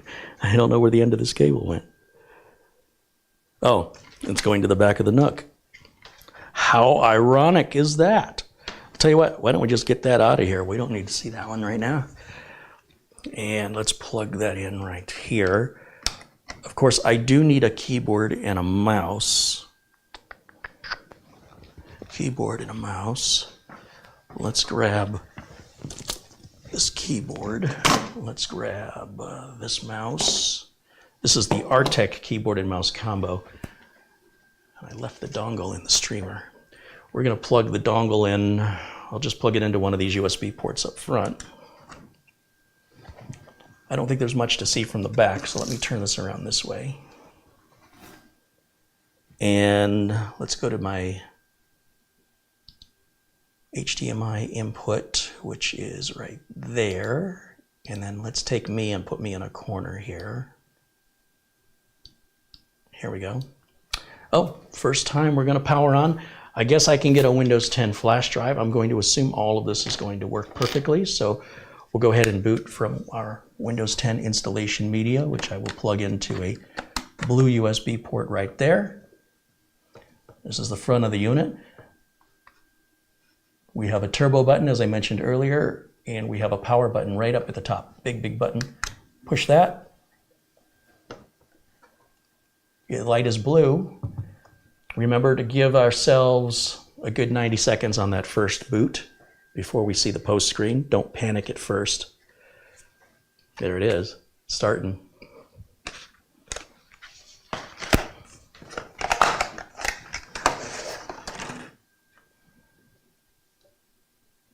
And now it's loading off of the flash drive. That NVMe drive we put in is brand new out of the box, so it has no format, it has no operating system. So it has no choice but to load from the flash drive because that's the only bootable thing in the computer right now. And I'm going to go through my standard procedure, which is to, well, first of all, you know me, I need to go full screen over here on my side of things. And let me grab this mouse. Is this working? Yeah. Stick with the defaults here. I always set up and install Windows 10 and 11 exactly the same way. I never ever enter a product key during install. I wait till it's installed for that. So both Windows 10 and 11 have the option to install what is effectively the trial. I am going to buy a product key for Windows 10 Pro from VIP CDK deals. It's important I select the right operating system for the key that I'm going to provide. If the key is for Windows 10 Home, but I've installed Windows 10 Pro, it no work key. Same the other way around. Accept the license agreement, hit next. Custom, always choose custom install. There's only one drive to install to. Hit next, and we're off to the races. Wait till we see how fast this thing is gonna go and do its first boot. While we wait, I'll look here in the chat. Glenn's Music said, is that a Coke I see? Nope, you're seeing things, Glenn. Oh wait, yeah it is.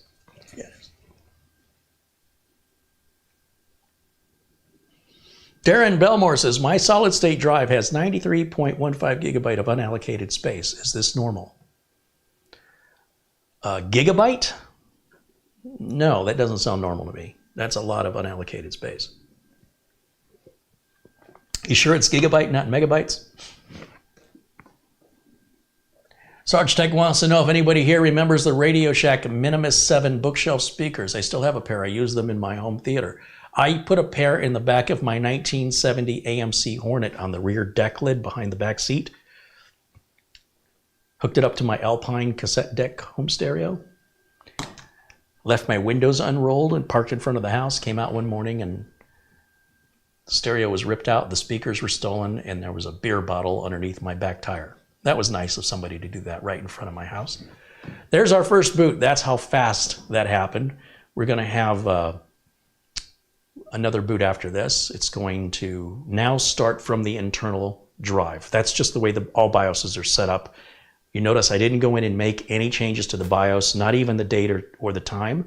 It's a brand new machine. If it were refurbished or a returned unit, I would definitely want to check it, because in some cases it can prevent you from installing Windows 10 without a freeze up if your date is set like 100 years in the future, or 1,000, I don't know, the year 3001 or something.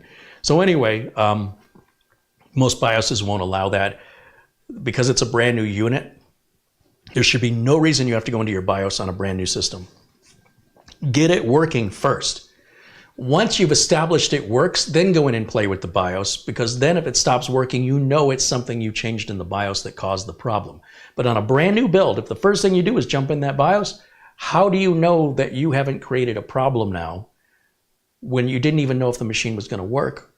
Or do you have bad RAM? Or did you not seat the RAM properly? Or do you have an NVMe drive that's not recognized properly? It's going to make your life so much harder to figure things out if it doesn't work. Always start with the basics, get it installed, get it running, make sure you've got a good feeling it's running well. Then if you want to go play with your BIOS, go play with it. And then if it stops running well, you know it's your fault. You know exactly where to go to fix it. Undo whatever it was you just did. If you do too much at one time, it's hard to know which thing to undo, and it can make diagnosing very, very frustrating and extraordinarily time-consuming. So United States is my region. The keyboard layout will also be US. I have no secondary keyboard language I'm going to use. I'm going to click I don't have internet, and I have to tell it twice. Now it's going to let me create a local user account. I'm going to call this, what should I call it?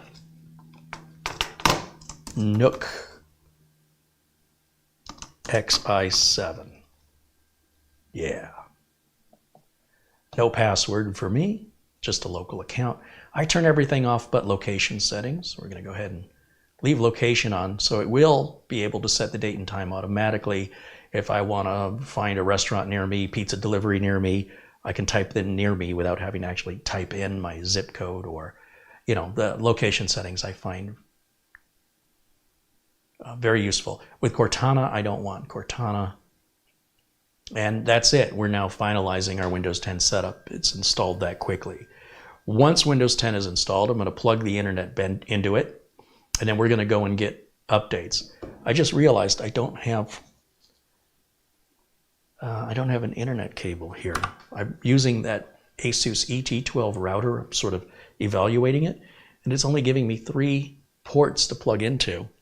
What can I do about that? I guess I can disconnect something. While we're waiting, I'm going to go to the other room and find a Ethernet cable. As I've been redoing Studio B, I needed to replace that cable with a longer one. And now I'm realizing I never did finish that little project. So I have to do it while I'm live. So bear with me here for a minute, and we will get through this.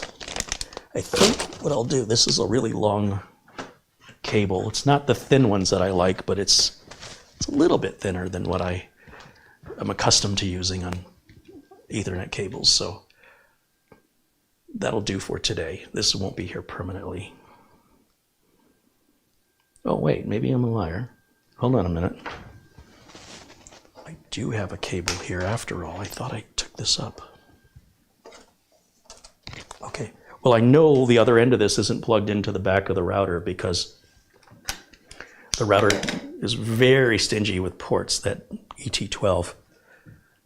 And we'll plug that in over here.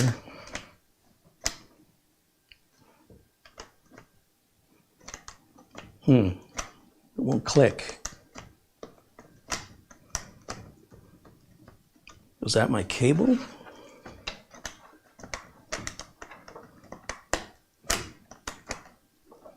Huh. Well, that's not right. It's like it won't go in far enough. The catch guard here, the snag guard, I think is hitting the edge of the case, and it's just barely not sitting in far enough to lock.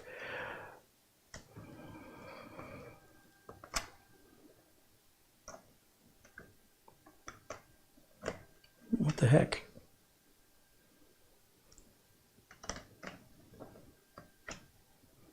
Something ain't right. It should lock in.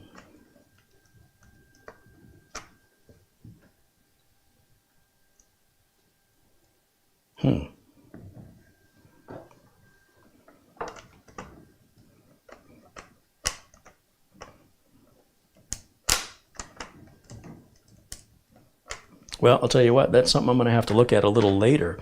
It seats in to make the connection, but any pulling on the cable will just yank it right out. That's a little concerning, so I'm going to have to take another look at that closer.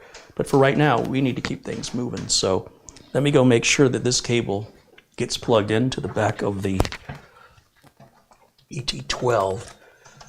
I think I can plug it in here, but I'm not sure. I'm not positive that that's going to work. Let me find out. Let me go full screen over here. And over here. Yeah, I'm getting that globe, but it's not detecting an internet connection. There's a port on that ET12 that I think it's a 2.5 gig port, but I think it's for WAN. I don't know. So basically, one of the WAN ports is used out of the 4, and then I have 2 others connected, and then there's this third one that I don't think. Tell you what, let me just get this out of the way.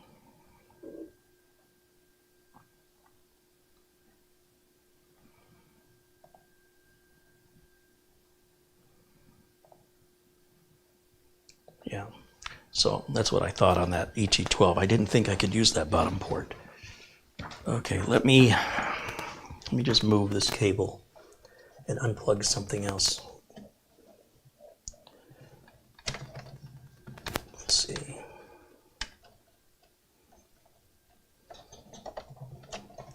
I can do without that for a few moments. Now that should work.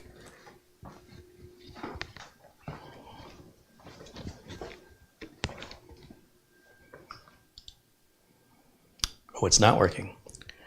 Okay, I know why. Most 2.5 gig networking ports do not have automatic drivers from Windows 10. Maybe not even Windows 11. And I'm not sure why this is, but it looks like we're going to have to grab the network card driver by hand. In fact, this is a good thing to check when you're doing an install on a brand new build, is to look in your device manager. So we'll go over to the Windows icon, right click and go to device manager. Aha! Yes, this explains it. Now there is no driver disk included. So what we have to do is we have to find these drivers manually. So the SM bus controller, et cetera, et cetera, et cetera. Now, because this is an Intel system, we can likely use the Intel driver assistant to grab all this for us. And likely, let's see, what does it say under display? Yeah, we're probably going to have to download the NVIDIA RTX 3070 laptop driver as well. So how do we do this without an internet connection? How do we go onto the internet and grab the driver? Well, my friends, we do that one of 2 easy ways. One is that we simply use the streaming computer, download the files from Minisforum, and put it on a flash drive and then plug it in here. The second way is we can use a wireless adapter, a USB wireless adapter that has Windows drivers built into it. So all you have to do is plug it in, Windows loads the driver, we log into the Wi-Fi, and we grab it directly on this machine. So because this machine, it already has Wi-Fi, I don't know that those drivers are loaded automatically either now that I'm looking at this. So regardless, I'm going to go onto the streamer, and then I'll share the screen with you as we look for the drivers we're going to need. So let me go back to camera 1 full screen. There we go.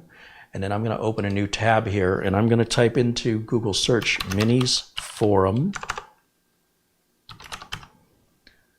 NUCXi7 driver and push enter. Welcome to Minisforum support is a link. I'm going to now share the screen with you and we'll walk through this together. Let me turn that off and turn this on. Here we go. Okay, so it wants to know which Minis model of computer we have. And we have the NUCXi7, the NUCXi7. And I don't know if these are alphabetized or what order they're in here, but there's NUCXi5 and i7. They use the same drivers, that makes sense. It says driver pack, so it's a big driver pack. It's 2.2 gigs in size. Holy cow. So they're not separating out the drivers here. So I'm going to say download that, and I'll hit download here. This is some kind of file sharing site. You have to understand the cost of bandwidth. Smaller PC manufacturers might direct you to a site specifically for transmitting big files like this. So it's downloading on my slow connection here, which is going to take a couple minutes. So that's the other downside of file sharing sites, is they're often not very fast. Let me click up here for show downloads. That was the latest driver I put onto the streamer. So we can keep an eye on that. And what I want to do is go back to my OBS screen. And let's go back to camera 1 here and look in the chat room and see what's on your guys' mind as we're waiting for this download. Now, because this is such a big download, this is something you're going to want to store. Put it away, keep it on a flash drive, or keep it on another device. So if we ever have to reformat this for any reason, we won't have to wait for a 2.2 gig zip file. So once you've grabbed it, put it away somewhere. Keep it on a flash drive, ideally. You don't need to back it up in the sense that if you ever lost it, or the drive you were using it on gets accidentally formatted or stops working, you could just download it again.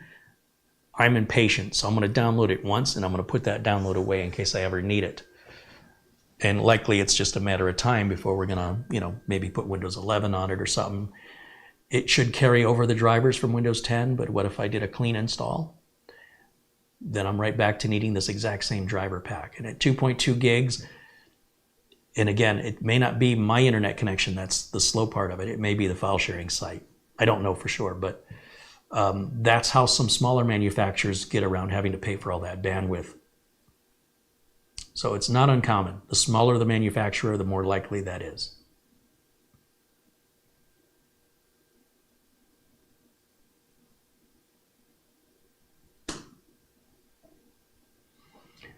Karana says, if I didn't have an old PC or a second computer to download, I'd just go to my Android phone and a USB cable.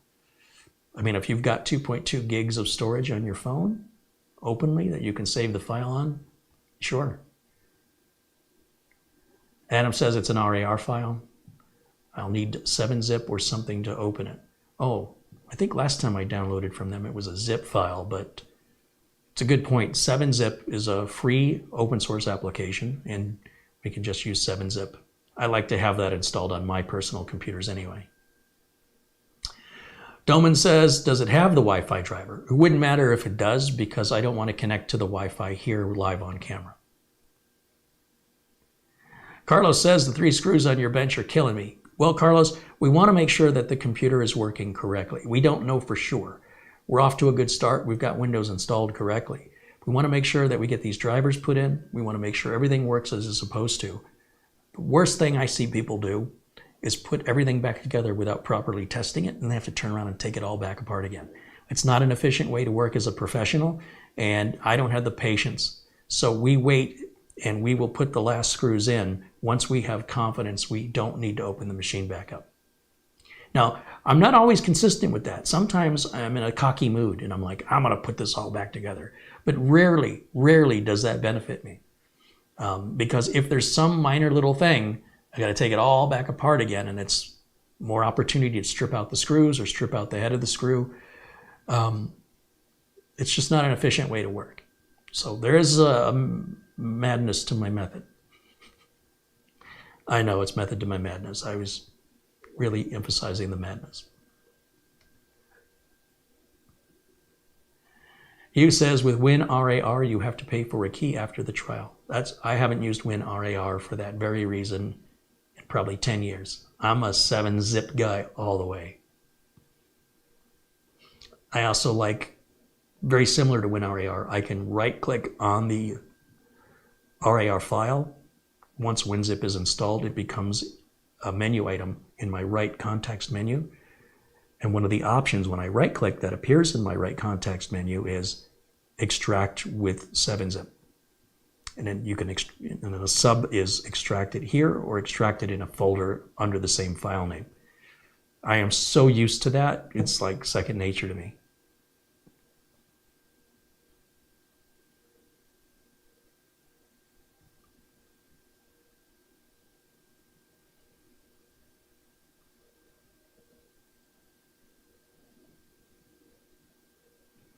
Gary Tatum wants to know if Windows 11 has any advantages when it comes to DDR5 or Gen 4 NVMe drives. No.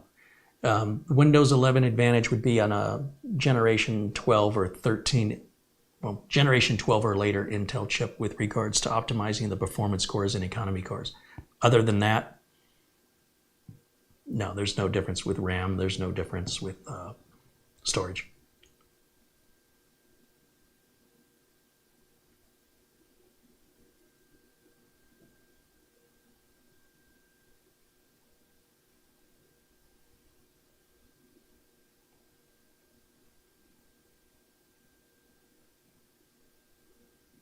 Nothing happens if you don't register WinRAR. Well, that's true. WinRAR continues to work, but it gives you this nag screen and it forces you into a several second delay before it continues. And I don't have the patience for it. And so why would I stick to a limited program that nags me when I can just use 7-zip, which opens far more different compression containers and never nags me, not once. So it's like WinRAR, but better, more useful, and it's free. Jerry Watson with a $10 super chat says, I always enjoy all of your sessions. You're the best. Well, thank you, Jerry. Appreciate your super chat and your kind words. Thanks for hanging out with us today.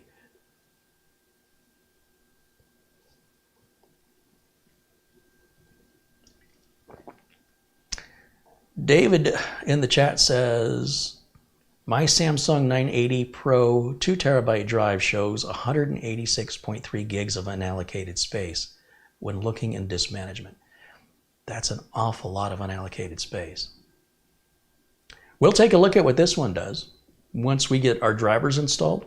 Let me go to Windows Update. We can install the Intel Driver Assistant. Make sure that we have all the drivers that might be updated from what's in this package we're downloading. Don't let me forget, we can install Samsung Magician. And we can take a look at what sort of, sometimes you have a little bit of unallocated space, about 100 megabytes for 4K sector alignment, for optimization of performance of the NTFS operating system under the 4K sector size. However, at 186, that's unallocated. I'm not quite sure what that's for.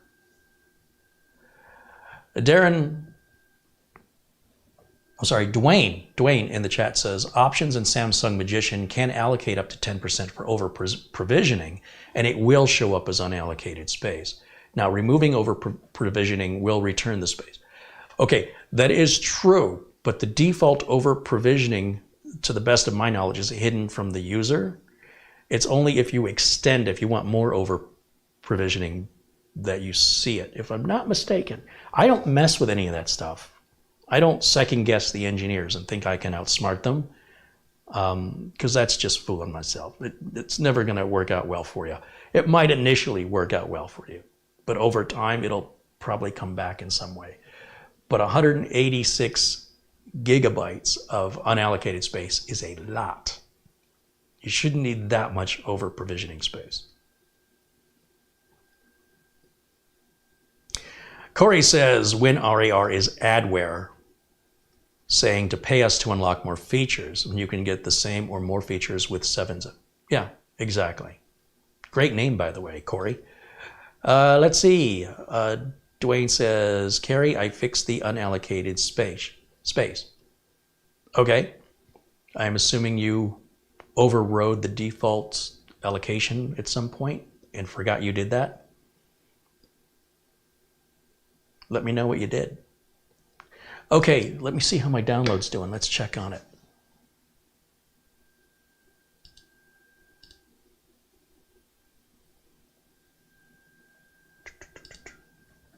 We are at 2 gigs of 2.6 gigs. It says I have 3 minutes left. So while we're waiting, I guess I can get a flash drive out.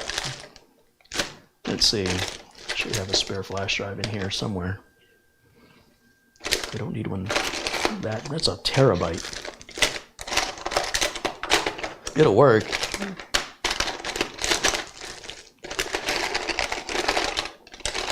Just prefer to use something a little smaller. I thought I had more of these. Time for somebody to go shopping on Amazon. Oh, wait. 64. I'll use my 64 gig SanDisk. And we'll just go ahead and plug that in now.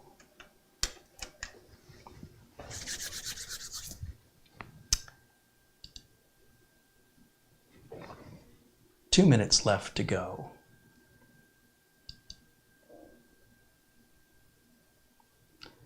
Dwayne says he needed to extend the volume. Did you recently do a clone? I'm trying to figure out, how did you end up with 186 gigs unallocated? Is this something you did recently, or has it been this way for a while? Because if you did a clean install like I just showed you, Dwayne, then it should automatically allocate the space accordingly to the 4 partitions that Windows 10 creates.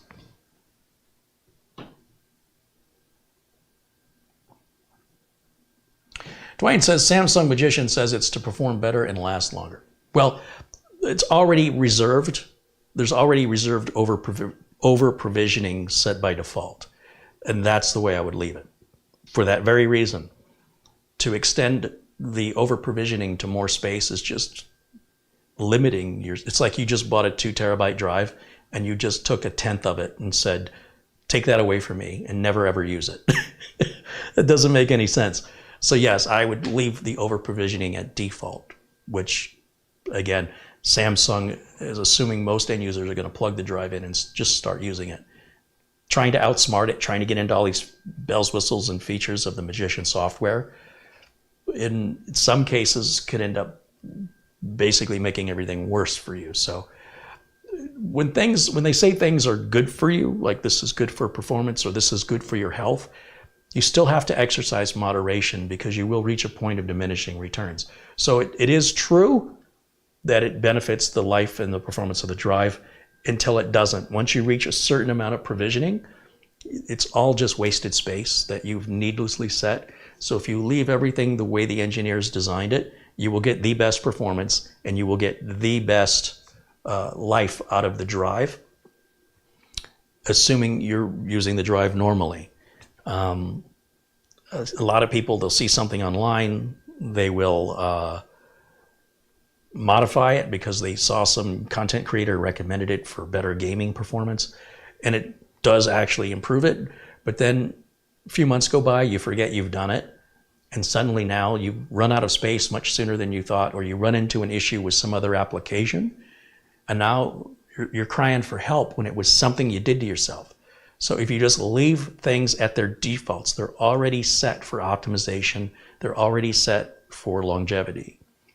And it's people that get in there and start messing about that mostly they're the ones creating their own problems. So I'm a big fan of let the engineers do their jobs. And unless you have some very specific needs or you're just really, really bored and you want to play around with it, it's a great way to learn. But do understand there could be long-term consequences that are not immediately known. And that by the time you suffer those consequences, you will have long forgotten these changes you've made, let alone remember how to undo them. So I advise caution when you mess around with stuff like that. Do you think Microsoft will ever move to Butterfuss, BTRFS? I don't think they will, no. But, who knows what Microsoft's going to do.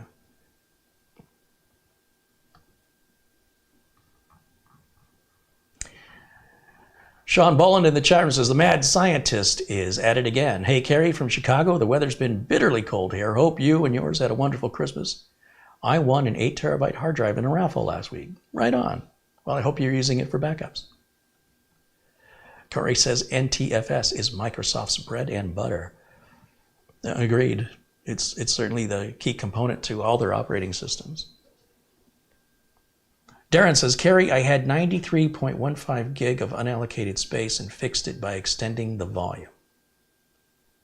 So I'm mixing up the comments from Darren and from Dwayne.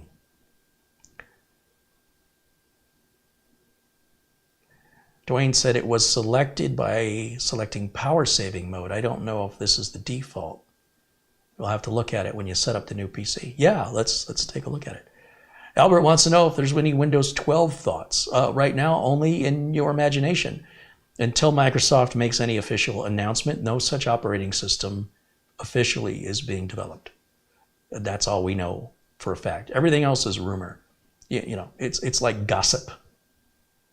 We used to make fun of, men used to make fun of housewives as gossipers in the 1950s, the 1960s. Oh, she's gossiping again. It was always looked down upon.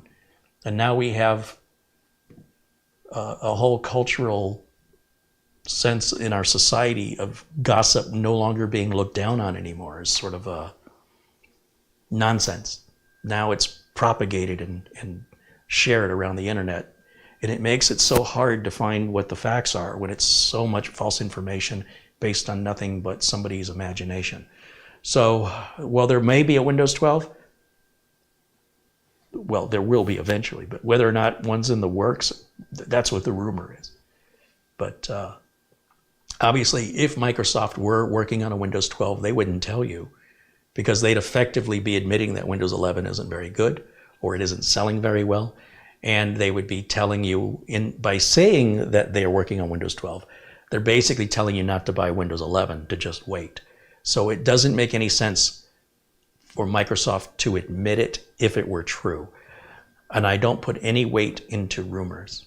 It might be an interesting thought exercise, but it bears no resemblance in reality.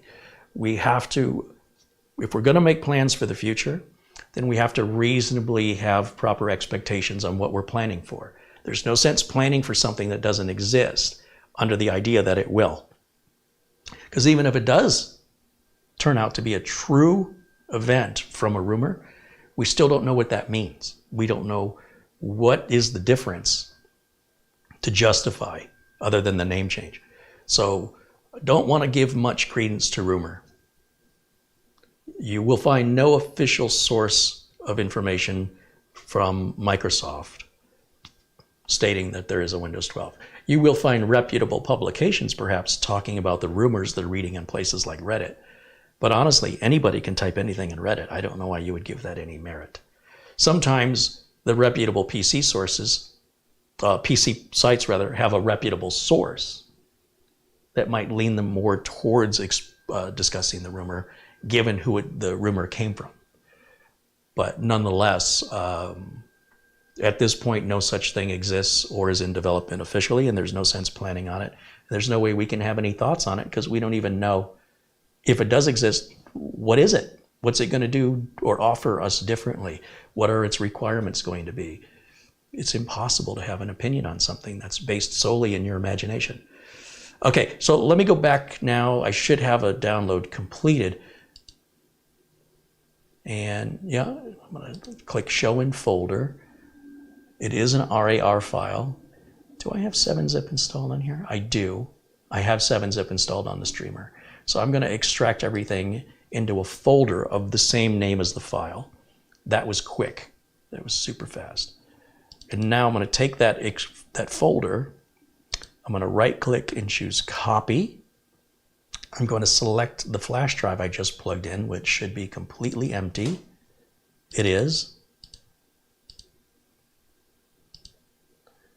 And then I'll right-click and choose Paste. Okay, so these SanDisk flash drives, they're super fast. So we're copying the extracted RAR files. So instead of moving one big 2.2 gig file, it's much larger now because it's expanded and it's opened up 1,000 plus files and numerous folders. And it's done. I've copied it that fast. The extracted file size is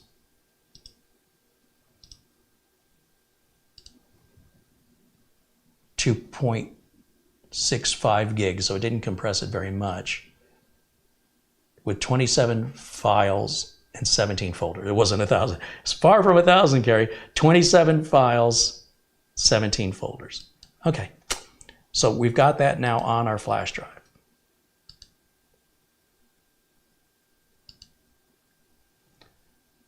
And let me go back over to the desktop, which apparently has fallen asleep. There it is. And let me go full screen on that desktop so I can see it. Okay, now I'm going to grab that flash drive, pull it out of the streamer, and we're going to plug it into the front USB port here on the NUC.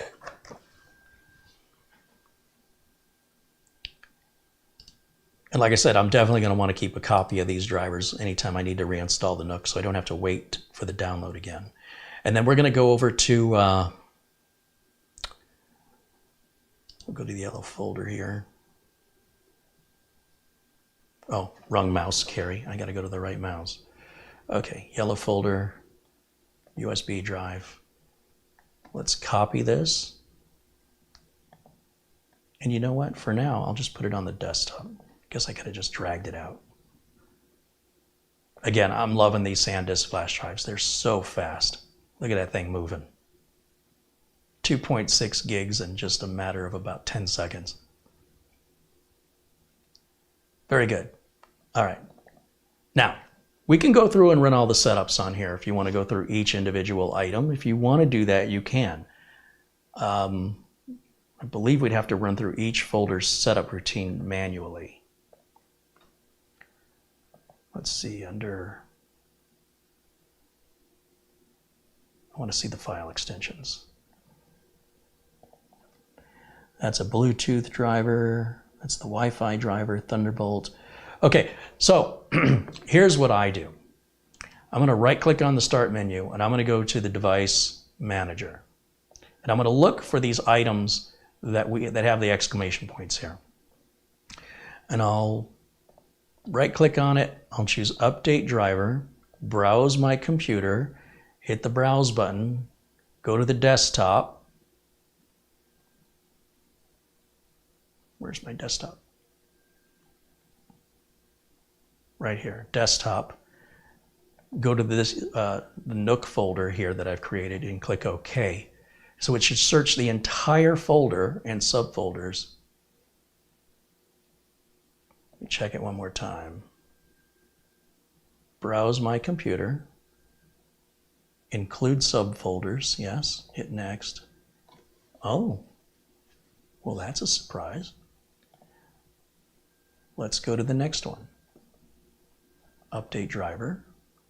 Search updated driver. Oh, no. Right click, update driver, browse my computer. Should keep the last location, and it check the box to include subfolders, hit next. It should just find it. We are not having any luck with this, so something's not right here. Let me take another look.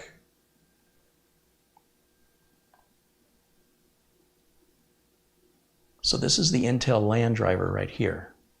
Oh, it's zipped up. Extract all. Well, that's a bummer that they did that. That's why this wasn't working. So that means there's probably, let's go back. Probably every one of these has a zip folder in it, right? Software developer kit. Just extract it all.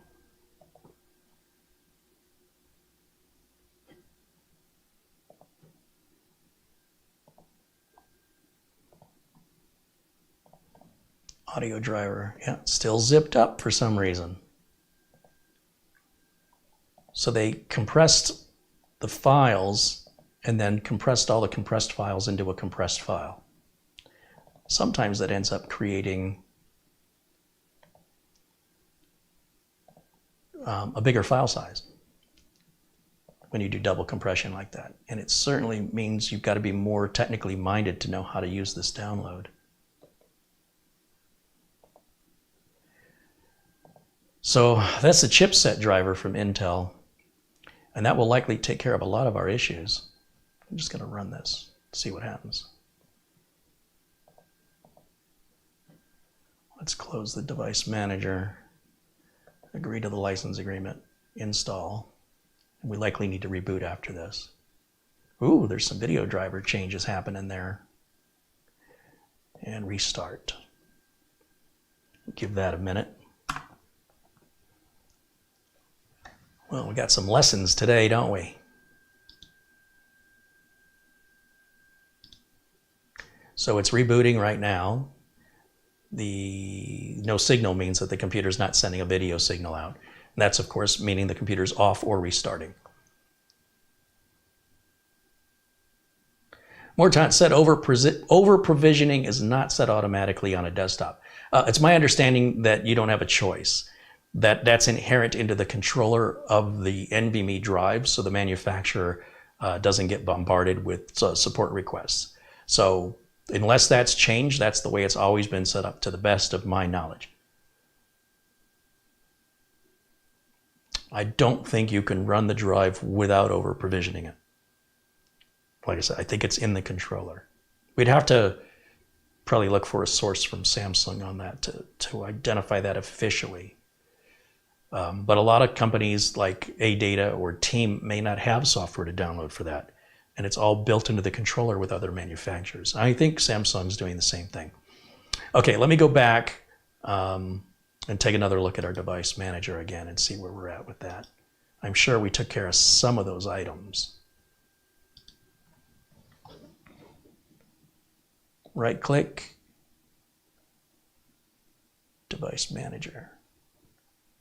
Yeah, we took care of a bunch of them. Now, I still haven't extracted everything, but let's say we do the Ethernet controller. Now that I've extracted the files, I can click Update Driver. Whoops, I didn't want to search automatically. Search for, don't want to search Windows Update. Update the driver carry, browse my computer. We're going to go back to that same folder. Hit Next. Should find it now because I've unzipped the file. There we go. That's better. And then that looks happy now. And we have another network controller here. We'll update driver, browse my computer, next.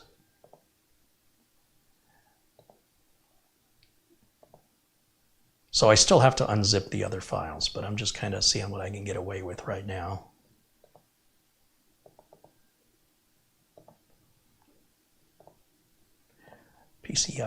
PCI Simple Communications. Yeah, I'm going to have to extract the rest of these files. That's becoming very clear to me. Let's do unknown update. That could be anything from the memory card reader to, yeah. So in order for me to get through the rest of these, there's another couple of zip files in here I'm going to have to extract. Like the serial I/O, that's a major one. So let's go ahead and extract this one. And let me go back.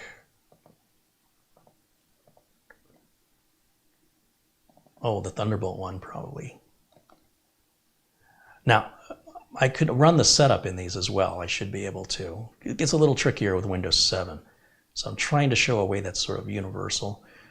But Windows 7 needs, administrator, elevated rights for a lot of these. But there's a setup.bat, which I can't tell what it's doing. So just for grins and giggles, I wonder if anything has updated that I've extracted. It did. Look at that.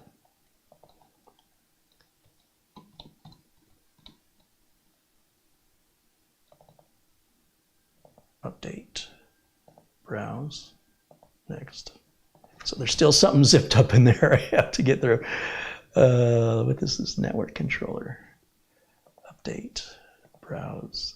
Next. So if I was more patient and I went through and actually extracted every single zip file, it would find everything. Hey, found another one.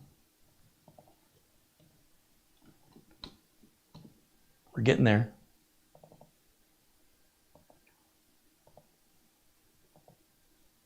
Can't find that one. All right, let me go back to my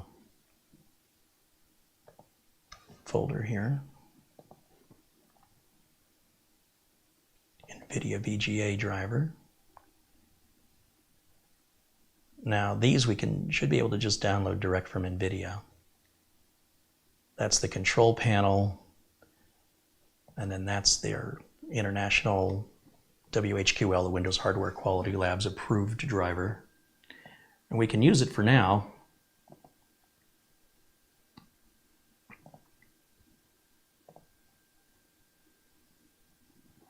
That's a big driver. And of course, we don't have to sit there and watch it. We can move on to the next one, and we can extract that one and move to the next one. And then we can extract the RST driver, which I don't know. I'm not sure we really need the rapid start. In fact, the Samsung Magician software is not compatible with Intel's RST. So if the Magician software isn't finding your Samsung drive, it may be because you're running it under the Intel Rapid Storage driver. There's our Intel graphics built into the chip. So this thing, I guess, has two video cards, right? The one built into the processor, apparently, and then the RTX 3070 for the heavier workloads.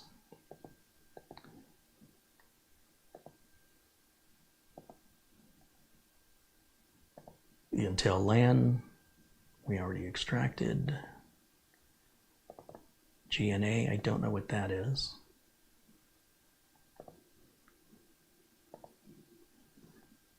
Of course, once I've extracted the zip files, I no longer need the zip file. That's the zip file, and then that's the extraction of it. HID driver, it's the human interface, is that what it stands for? Extract.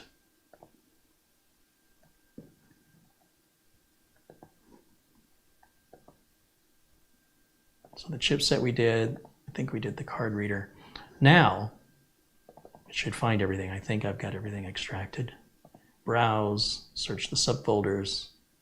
Well, whatever that is, it ain't finding it. Let's move to the next one. Update, browse, next. Found the Intel Management Engine interface. Okay, that's what that one was. And Universal Serial Bus Controller, update, next, next. Yep, found that one. That's our Thunderbolt controller. Okay, and then we have 3 left. That first one is a network controller. I'll look at that later. Let's see what this unknown device is. Browse, look through them all, finds it. NVIDIA Platform Controller and Framework, very cool. And then we have this last one, update, browse, next.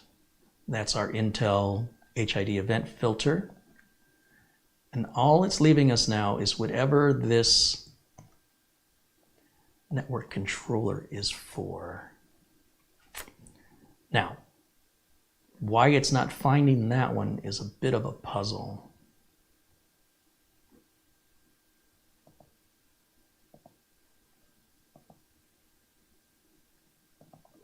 I think I've extracted everything. That means maybe they've left something out, or maybe I need a reboot. So I'll tell you what I'm going to do is I'm going to go to Windows Update, and we'll see if we get any suggestions for that one missing driver. And then I will also do the Intel driver and support assistant to see if there's newer versions of any of those drivers, or even that other one that's missing. Yeah, we're getting a bunch of drivers here. These are all drivers. So we're going to go ahead and let that download. And as it's downloading, you and I can talk, because I've not been paying attention to the chat room here. Let me bring up camera one, and let me put myself in a corner. Whoops.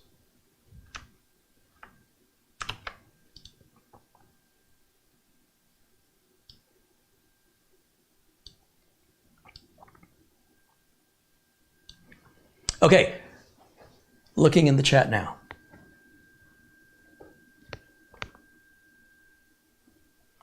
Terrell's got a link explaining over provisioning. Thanks for sending that link, Terrell, for people who want to learn more about it. Can I do a global extraction? There might be a way. I don't know it off the top of my head.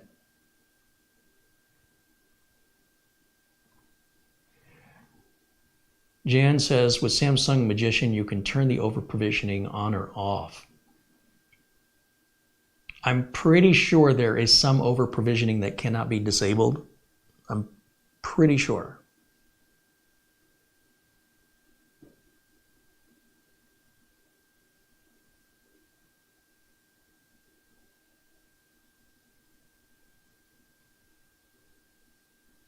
I'd have to verify it though. I'm fairly positive, but I'd have to go and, find an official source for it.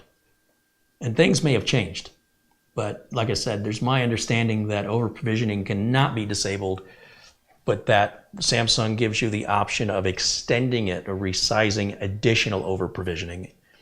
But I don't believe it can be 100% disabled, because what that means is as cells wear out on the drive, you have to understand, solid state drives do something called wear leveling, and you cannot adjust the wear leveling. It's all inherent into the controller, and I believe part of wear leveling is having spare sectors hidden away. You cannot see them, so they don't impact your drive size, and you don't notice when they're being used. So unless something is drastically changed with how wear leveling works, I don't believe wear leveling will work effectively without some over-provisioned space, but it's typically not a lot. Like maybe, I'm not even sure. I want to guess it's like 2 gigs or less. Maybe 500 megs. It's not a lot. So we'd have to look up, if you want to research it, just look up wear leveling and how it works on solid state drives. And it should, over-provisioning is a piece of that. I'm going to get a Gatorade here. Time to switch over to Gatorade. So this is all just the computer setup. As you can see, putting in the RAM and the storage was a piece of cake. Getting the OS installed, a piece of cake. But now getting the drivers and getting the updates, you can see how a simple 20-minute build becomes a 3-day event when it comes to setting up all the software, the drivers, and we want to do all of this before we go messing about in the BIOS. That's why I said earlier, getting into the BIOS this early on could result in having problems, and it'll be very difficult to determine the source of the problem. So while we're setting up a new piece of equipment that we're not familiar with, we've got a brand new solid state drive, we've got brand new RAM, any of these components could be damaged. They could have been damaged in shipping, they could have a compatibility issue. So we want to make sure, just leaving everything at defaults during our initial setup, get our basic drivers in. We don't want to run beta drivers because, again, you need to establish you've got a working machine with a working operating system and all the hardware and the drivers are all working. Then if you want to experiment with overclocking, with the settings in the BIOS, with downloading beta software or beta drivers, then you build on that solid foundation. But if you've not established the foundation as solid and you're already building on it, everything you're building could just come right back down on you.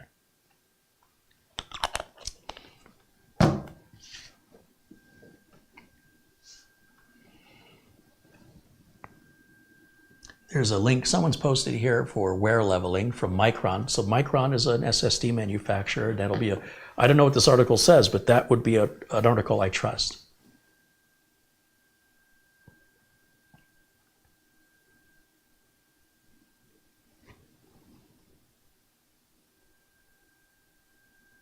Joe Cockman said, Kerry, there are two types that can't be turned off, the manufacturer's and the controller and the vendor's firmware. Both should not show to the user. Only one you can change is user defined. That's the information as I remember it. Thank you for that, Terrell.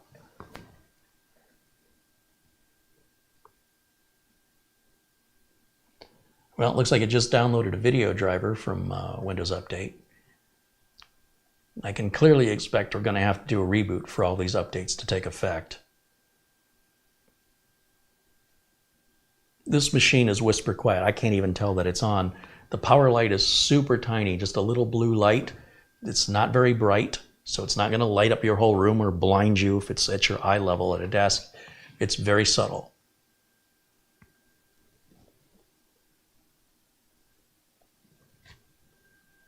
Glenn's Music says, I'm glad we're leveling with wear leveling. Yes, wear leveling is absolutely critical to a solid state drive's longevity. Without it, you'd have more cells used than other cells ignored, and the cells that are being overused unevenly are going to die sooner. So you end up kind of lopsided, if you will, if you can kind of picture that in your head, with areas that the system can write to store data. So we want to keep it all level for performance and for longevity so that all of the cells wear evenly. We don't have a batch of cells dying first and then another batch dying second until eventually the drive's just completely out of write cycles. When a solid state drive runs out of write cycles, it doesn't crash. It's effectively like turning on a write protect. You remember cassette tapes or VHS tapes where you could pop the little tab and you could no longer record on the cassette? When a solid state drive reaches its maximum ability to write, where it's run out of write cycles. Now, first of all, a couple of things. I've never, ever seen this happen in real life, except for companies, websites, enthusiasts that want to wear the drive out and will put a preposterous amount of data on it over a period of days until they can force the drive into a read-only mode and they wear it out. I've never actually seen it happen in reality from normal use. And I mean even extraordinary normal use, people that do an excessive amount of input and output on a daily basis. I've never seen anybody put a solid state drive into read-only mode. When the drive becomes read-only, you have worn out all of your write cycles. It should take you about 30 to 50 years. Well, I would say, yeah, 30 to 50 years. You will likely get rid of that drive within 10 years, long before its life is anywhere near being over. It'll still have probably 70% of life left in it after 10 years. But the SSD controllers can fail. You know, you can get power spikes. You can have a bad power supply that causes things to fail. There's lots of reasons why you might experience a failure, but not to be confused with wearing out the write cycles, which is what everybody seems obsessed with on the internet, but nobody I've ever met in real life has ever experienced it. People have anxiety about so many things that have never happened to them, nor has it happened to anybody they know, and they worry about it. We could sure be happier individually if we actually worried about things that were more likely to happen versus the stuff we're poisoning our minds with online. So information can be harmful when it's theoretical. Theory is all interesting. Don't get me wrong. It can be an interesting discussion to have over a beer. Could Batman beat Superman? Let's have that discussion. But it's all completely made up. So there's no real factual answer regardless over completely fictional characters. And that's effectively what happens when people are obsessed about computer heat. They're obsessed about the life of their solid state drive. And yet, you know, how many people have you ever met that wore out their solid state drive where it went into read-only mode? I've never met anybody, and I do this for a living, never ever seen that happen. I have retired and replaced solid state drives for customers that had them originally back in, say, 2013, and now they're too small and they're too slow. So we upgrade them to faster, larger solid state drives because they're more affordable than they were in 2013. Those drives still work today. I have at least 2 solid state drives from 2013 back at Studio A. They're just sitting on a shelf. I know if I plug them in, they're going to work. But their capacity is small and their speed is only like 150 megabytes a second. So apart from teaching computer archaeology, this idea that the data somehow fades out over time, oh yeah, what's good for archival storage? Anything's fine. Well, the data fades out. That's all theory. Nobody's ever proven that. Show me a 10-year-old or a 20-year-old hard drive where the data faded. I guarantee you can't. It's never happened to you, and it's never happened to anybody you know. What will happen with a spinning platter is it can seize up if it's been sitting on a shelf. I'll tell you something else that happens. Other people in the house knock it off the shelf, and they pick it up and they put it back, and you had no idea that happened. You have no idea some other person in your household knocked that thing 6 feet or 8 feet to the ground, and they just picked it up and put it back, and they didn't tell you. And then that could have happened 4 years ago. So as far as you know, that thing's been sitting up there untouched. You go to read your data back, it doesn't work anymore. Well, you conclude falsely that the drive just aged out from not being used, but you're wrong. In most cases, you will be wrong. It's fascinating to me over this obsessive anxiety over things that have never happened. So if you want to do that, if you want to go through life with all of these unreasonable concerns, who am I to tell you not to? But you wouldn't want to pay me or anybody like me to solve a problem that you don't have, would you? Would you call me and pay me hourly to fix a problem you don't have? I mean, it'd be a great way for me to earn a lot of money if people did that.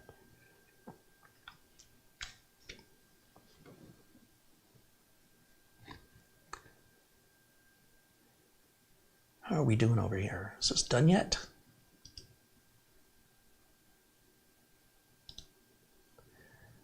Oh, that's that big cumulative update. Okay, that one takes a couple minutes. All right, yeah, so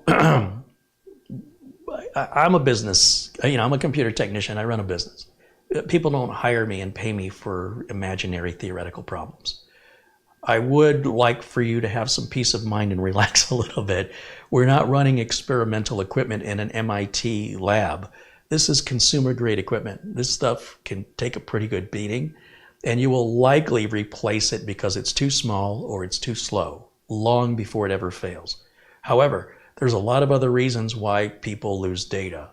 And a solid state drive that is written to where it can't write anymore, if you were to ever encounter that, which you likely would never encounter it in your lifetime, nor would anybody you know ever encounter that. If it did happen, the drive doesn't fail. It still works. You just can't write to it. It becomes like a CD or a DVD. You can't write to it anymore.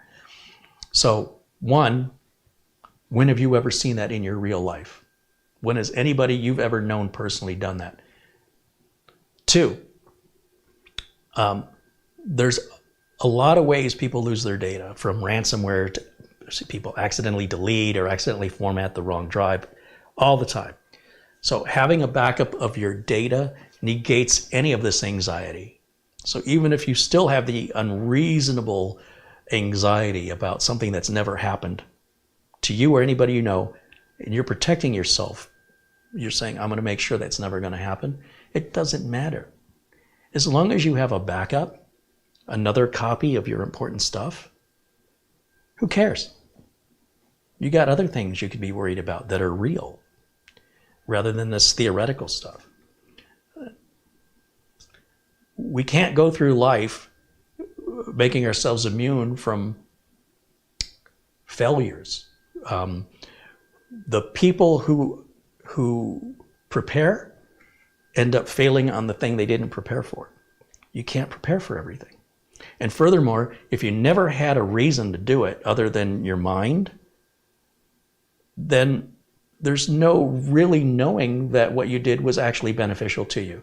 Just because you didn't experience the problem doesn't necessarily mean it was because you went through these added steps. Likely, I'm telling you, in these conditions, just using the equipment normally, this is not a normal thing a normal user has to be worried about. So I just wouldn't, I'd hate for you to have these worries. They're completely baseless. Now, when and if you ever have a drive that mysteriously loses data, I'd like to see it. If you ever run a solid state drive to the point where it won't write anymore, I'd like to see it. Never seen either of these in my real life, but people talk about it online like it happens to them every other day. It hasn't happened to any of you, I guarantee it. It hasn't happened. And if it has, I want to see the drive so I can run some forensics on it and verify if that's what really happened. People make conclusions. They're like, oh, well, the drive sat on a shelf too long. No, likely something else happened to that drive. It wasn't just sitting on that shelf. Somebody else did something, and they just didn't tell you. It's theoretically possible, but extraordinarily improbable.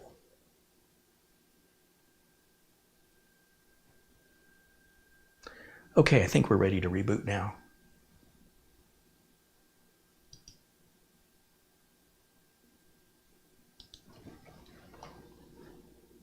The display download error can occur if it was already downloading the display automatically in the background and then it downloaded it twice. We'll know for sure when we reboot, we'll let all these changes take effect. We'll go back to Windows Update. We'll see if it offered us the display driver again. If it doesn't, then that means it already got it previously. So don't let that, again, have anxiety and concern. Relax, it's okay. Let's see. Thomas Backenstow says, thank you to Terrell. Right on. Sean in the chat says Acronis backup is good to use. Very easy and not that complicated. Yeah, agreed. People just can't be bothered a lot of times. Let's see what else we have in the chat room. Flipper Flop says, I experienced data fade. I had a 10-year-old hard drive filled with pictures. Some of the pictures corrupted, a few were half picture, half black. If that is not data fade, I don't know what is. Likely it isn't data fade. I'll tell you what that sounds like is one of your platters got damaged. And so what's happening is the mechanical spinning drive, it's writing your data across multiple platters in most cases on multiple sides. And if you have a head failure or you have some kind of material got into the drive, then one platter is affected in that particular instance. Now, I've talked pretty well thoroughly with Brian Cometa over at $300 Data Recovery. And he'll tell you, as an expert in the industry, that's not data fade what you experienced. You are concluding it without any proper reverse engineering of the drive to look at it and actually scientifically evaluate where the drive failed. You're coming to a conclusion based on information you read online, and you're making it fit with a situation with absolutely no scientific proof. It's just a feeling that you have. I can almost guarantee that the drive has a physical problem with it, and it's not data fading. I mean, in theory, all data fades given enough time, but so will the planet. So again, when you're reading online about people saying they've suffered a fading effect, they're coming to a conclusion.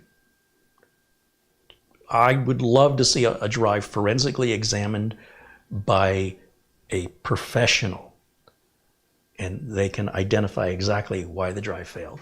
The idea of drive data just fading, 10 years is nothing. It's nothing. There's a YouTube channel of guys using drives that are 40 years old. Is it 40 years old? He's using them now. They're fine. So it's really difficult to battle with people's imaginations. It's really difficult. Once somebody has convinced themselves of something, damn be the facts. This is the only explanation, and that's what they choose to believe. And that's okay for them, but when they're spreading this information online, all it's doing is it's feeding into it's like a toxin.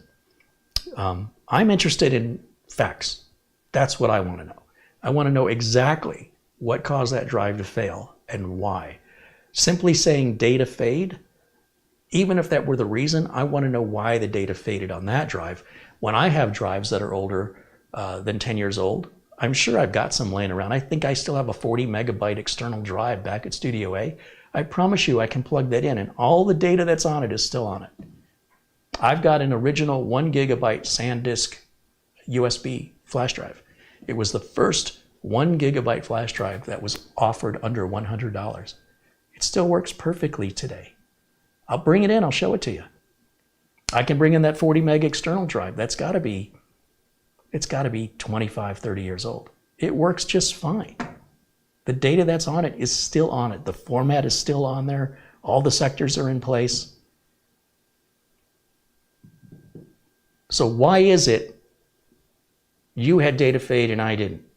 What's the difference? What's different in your environment than my environment? That's the question to be asked, because I think it was a data fade.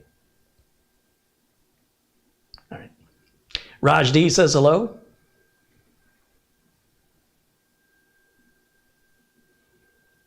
Leslie says hello. Welcome in. Flipper Flop says the drive sat in a safe. That's why I assumed it's data fade, because no one used it. Well, regardless, spinning drives, when they sit a long time, they can seize. And furthermore, without knowing exactly what was going on with the temperature in the safe and how temperature might have affected this drive, warpage of platters could have occurred. There's so much that could have been done. That's why I say to have somebody forensically examine it, and they can tell us without a doubt what the problem was. And I promise you, you take another drive, put data on it, put it back in your safe, wait 10 years, you take it out, all the data is going to be there, especially if it's a solid state drive. The problem with the spinning drives, like I said, without them being in motion, and depending on how much wear and tear was already on it, whatever that failure was could have happened the minute you put it in the safe, or it could have happened due to temperature changes in the safe. There's so much opportunity for things to go wrong. It's okay for you to suspect that's the reason. I don't have a problem with that. But saying you know for a fact, you don't. And being in the industry, do you have any idea how many storage drives I've seen in my career? And never, not once, has there ever been a case of data fade. So if it was real, don't you think I'd have seen it? Or is it so rare that it's real, but it's so rare? If it's that rare, why are we worried about it? And furthermore, putting one drive in the safe, that should still be your duplicate. You should still have the data. Having the data in one location, big mistake. If it's important data, it's fine. Put one copy of the data in the safe and keep another copy of the data somewhere else. People will break in and steal safes, and they'll just get the safe out of your house. They'll take it back to their place where they can work on it in time and crack it open without being in a hurry.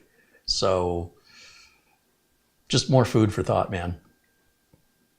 Let me go back to Windows Update, see where we're at on this thing here. First of all, I'm going to get rid of that little cartoony thing down there. So we'll right click under search, and we're going to turn off search highlights. And I also want to make sure I turn off news and interests, turn that off. That's just right clicking on the taskbar for those options. I'm going to right click on the start button, go back to the device manager, see if we still have that one thing. Yeah, whatever this network controller is. The only other thing I can think of is the Wi-Fi driver here. Let's load that up.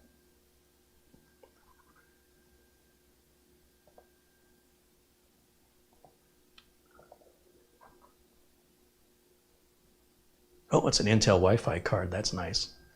I like that everything's Intel, keeping all the drivers from one manufacturer, or not all of them, but a lot of the drivers like Thunderbolt, our chipset driver, of course, our network card driver, and our Wi-Fi driver. So did that make any difference for us? Let's see. Device manager. Yep, that took care of it.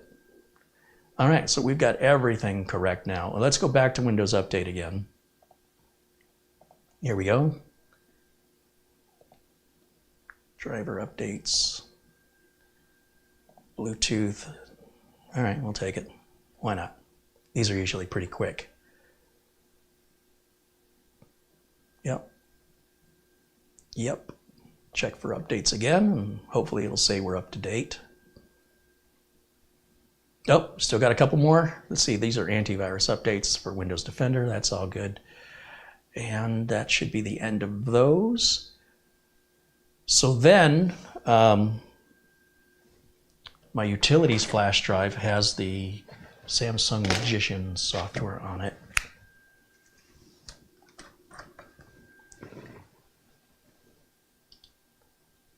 So I gotta go to the right mouse here. We'll go over here, open the folder. Let's grab Uncle Carrie's Windows 10 Optimizer. We'll throw that on there. Let's grab Samsung Magician and NVMe. I don't think the NVMe driver is compatible with the 980. Let's see what it says. Yeah, that's not compatible. So we'll install Samsung Magician. I hope this is the latest version. Seems like I haven't updated the flash drive in a while. We'll find out soon enough if it tells us there's a new update. Well, that's working. I can grab VLC, we'll drag that over here, install that next. And I want CPU-Z, Crystal Disk Mark, HW Monitor, Prime 95. Take those over here as well.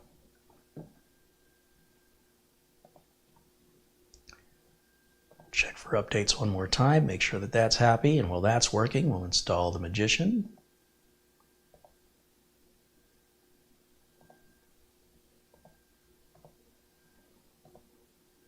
Okay, that's sitting happy, I like that.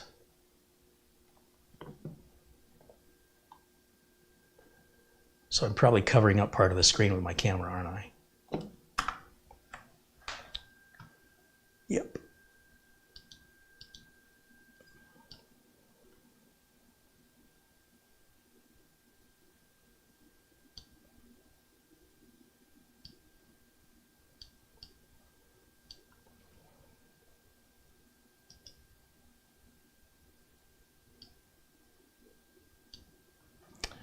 Launch the Samsung Magician.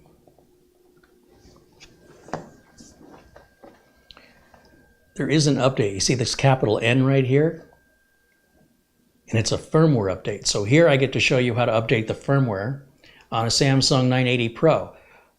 One of the benefits of having the Samsung Magician software is it makes this really painless. We always want these latest firmware updates on our solid state drive for the best performance and longevity. Your computer will shut down after updating firmware in 20 seconds. Please save all your work before updating the firmware. Do you want to continue? Yes.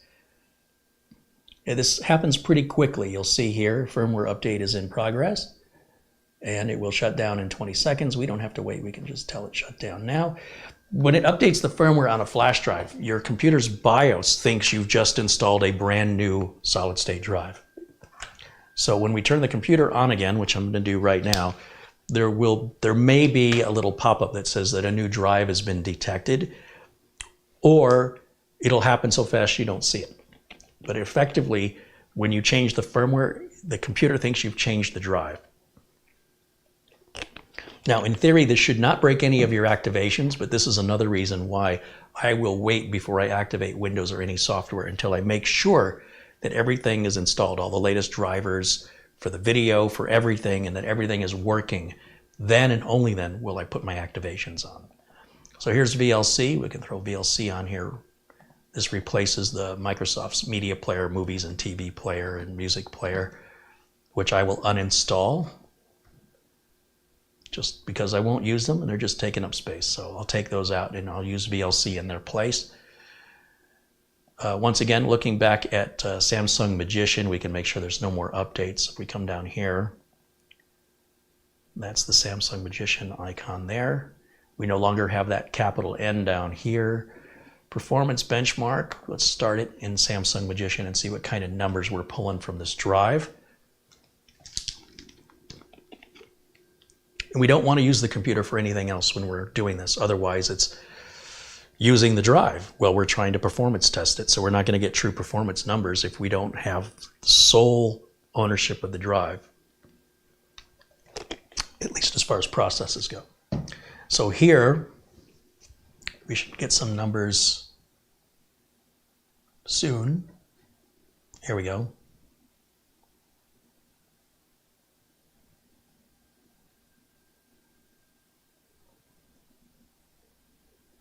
That number seems, I can't see it.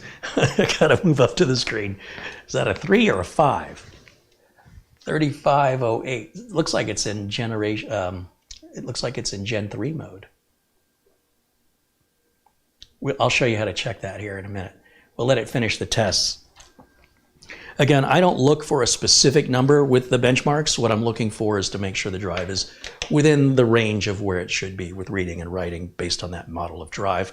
That ensures that we have it hooked up correctly. Just because it works doesn't mean you did it right. We want to make sure it's working at its performance levels that we expect.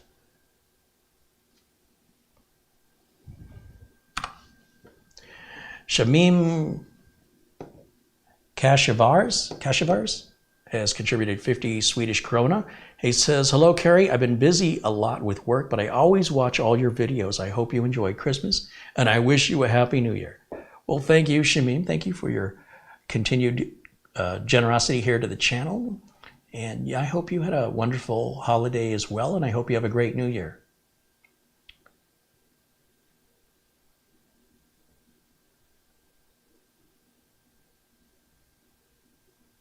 Jose Del Nido says, hello, Uncle Kerry. Greetings from Chile. 104 degrees today. Tomorrow will be colder, I think. Kudos and keep up the educational work. Right on. Well, thanks for saying hello, for popping in. Good to see you.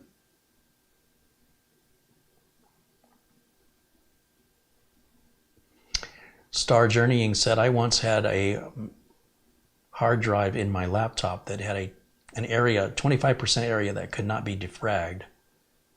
Oh, that's usually your virtual memory. You'd have to disable your swap file for that to defrag. That's usually what that is. So what you do is you turn off your hibernation file, then you defrag the drive, and then you turn the hibernation file back on. Then it automatically writes this big file without segmenting it out. It's a very common thing that people misunderstand, and it's not a bad thing. That defrag likely didn't make much difference in performance one way or the other. So thankfully with solid state drives, we never defrag them. All you're doing is putting extra wear and tear on them with no benefit. Okay, so it looks like that finally finished. Let me go back over. Let's go over here and let's look at the drive dashboard.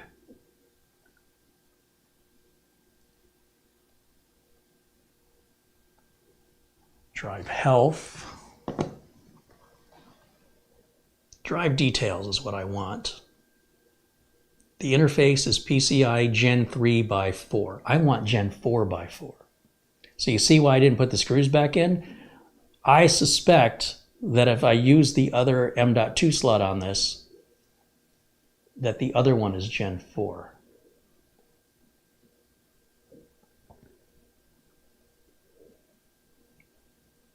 Unless I misread the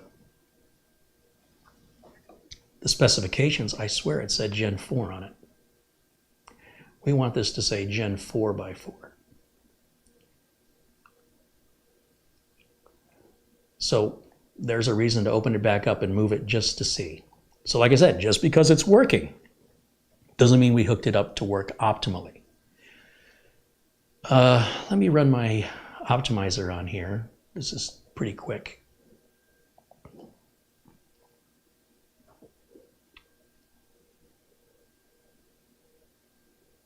It's really quick.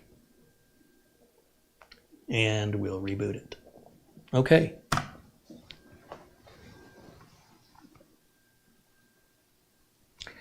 David Martinez says, my sister has an HP all-in-one computer, Carrie. It's not been trained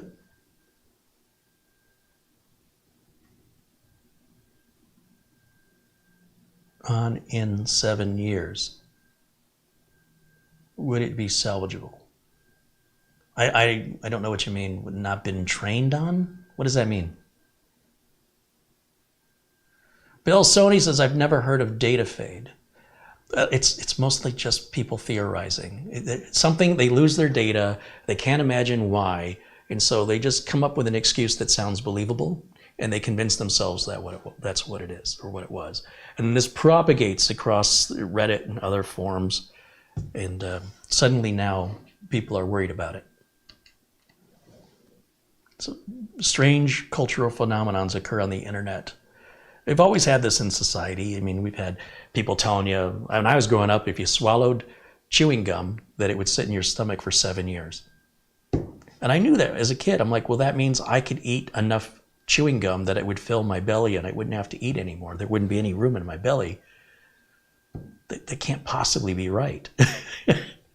So even as a little kid, I was like, that doesn't make any sense.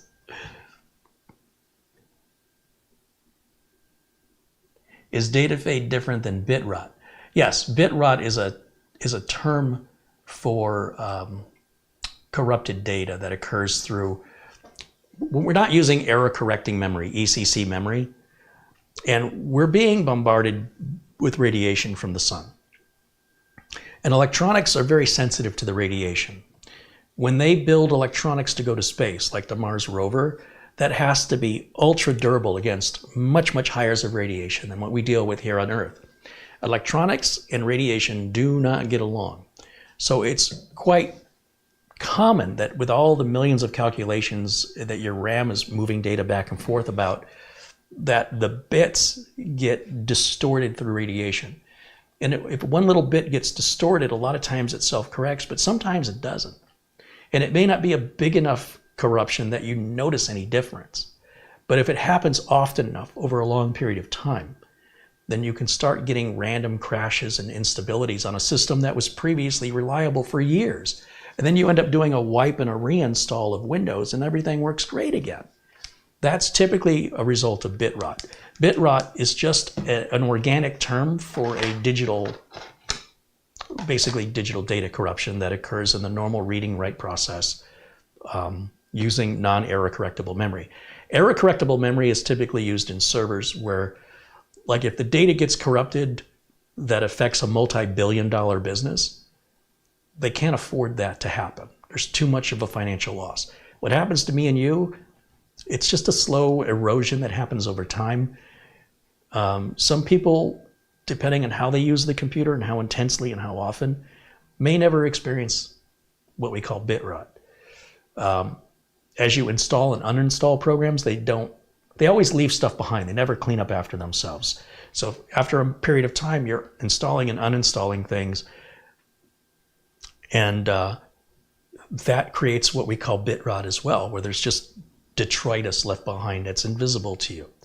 You might be able to comb through your registry and pull it out, but then you end up with a registry that's no longer secure. It's like Swiss cheese. It's got holes all in it, and it can just collapse in on itself. Registry cleaners can be extraordinarily harmful to a modern, like Windows 10 or even a Windows 7 computer. Windows maintains all this on its own, but it effectively gets fragmented. You basically have like 5 registries. You have your main one, you've got a user one. When you look in regedit, you'll see there's 5 different keys. So then there were registry defragmentation programs that came out. There's such a waste of time, such a waste of time. But just through the normal usage of a computer over time, combined with the radiation that we're always enduring, and error correcting memory is slower and it's more expensive. So for home users, it doesn't make any sense. Most home computers won't even support it. But a data center that's moving you think you're moving a lot of data. Imagine how much data moves every second, just Google search or Amazon Web Services. And imagine what the financial consequences are if the service goes down. How many millions of dollars are lost every minute? So to spend a few extra bucks for error correcting memory, that's typically what you want on a server where there's a lot at stake. For home users, it's typically not an option even if you wanted it. But that's why ECC memory exists. Cross-checks itself for those little errors that can occur just naturally. So that would be bit rot. It's just a degradation of the reliability of the operating system for a number of reasons that are a consequence of using it and being on Earth.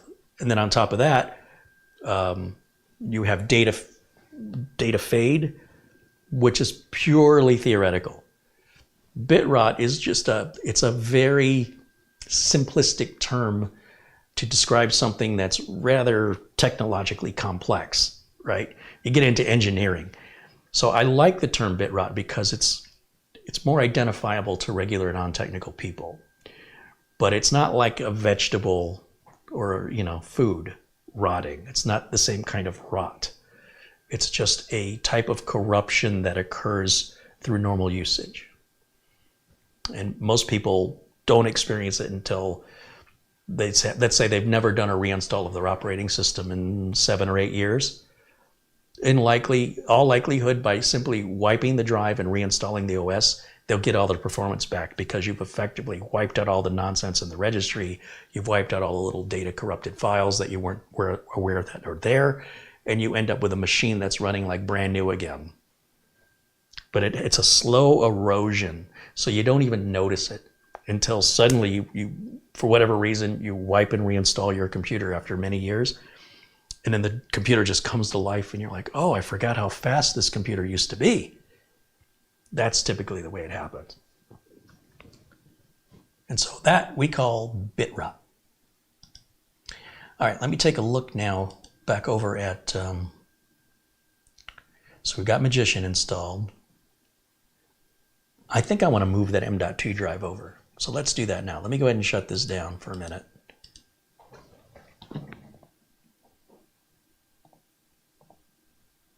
And let me just verify whether or not this thing is in fact supporting Gen 4 or not.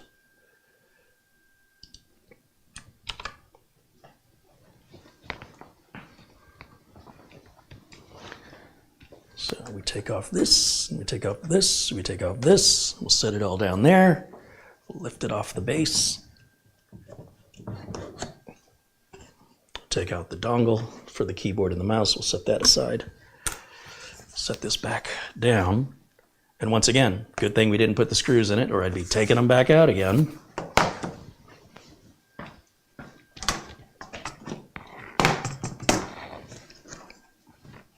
Now I'm going to get more practice on how to open this up, right? So it had us first lift up.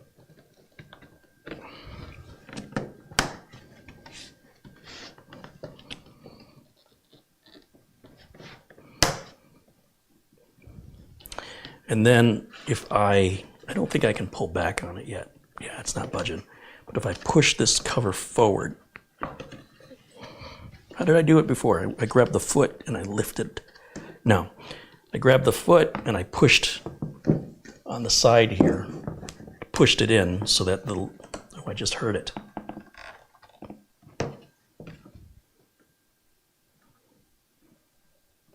So it wouldn't be this plastic I'm pushing on. It would be the cover. I'm trying to push the cover away from the plastic. It's clipping into this part right up here. So I want to push on this lid, and I want to push it that way. Oh, because this is where it's getting hung up. So I want to push it away from that area while lifting it.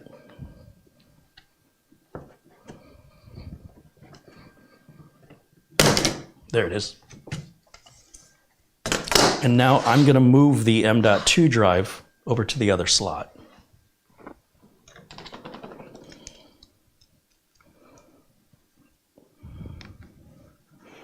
So now we had the slot, the slot that we were using is the one that's furthest away from the cooling fan. Now I'm going to put it in the slot closest to this cooling fan. And then once I've done that, I'll bring it up to the camera and show you close up. But I'm going to put that little M.2 screw back because I will eventually need that.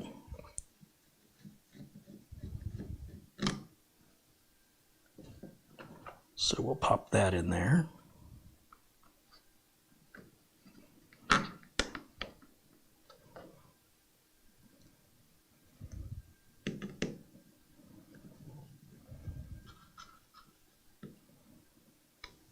Okay, and I can put this back on. They say to put in the front first on an angle, and then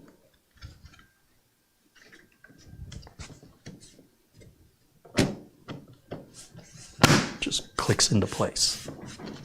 Oh, I was going to show you the, I'm going to hurry.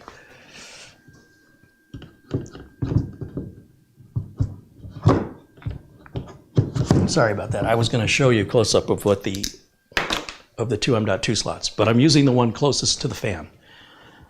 Prior, I was using the one furthest from the fan. There's only the two. So we'll plug that back in, plug that back in, and we'll plug this back in. I still want to figure out why that's not clicking into place. Something's...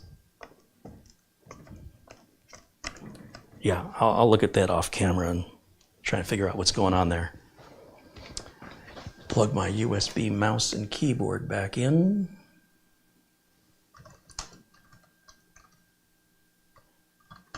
And turn it back on. Bring these back over here. And let's put myself back in the corner.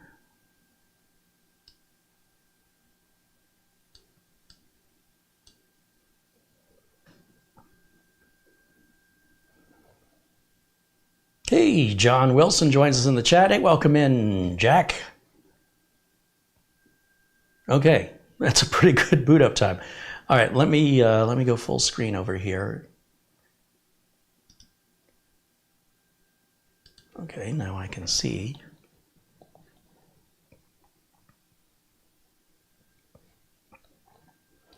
The Samsung Magician software takes a second to load up.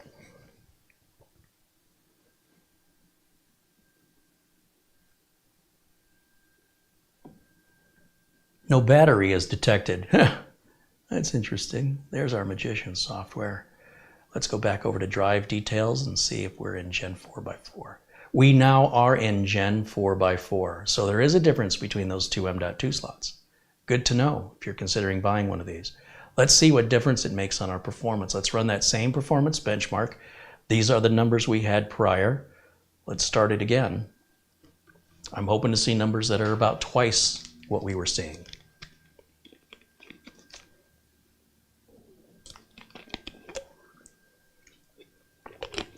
See, by putting it in the wrong slot, we learned the difference.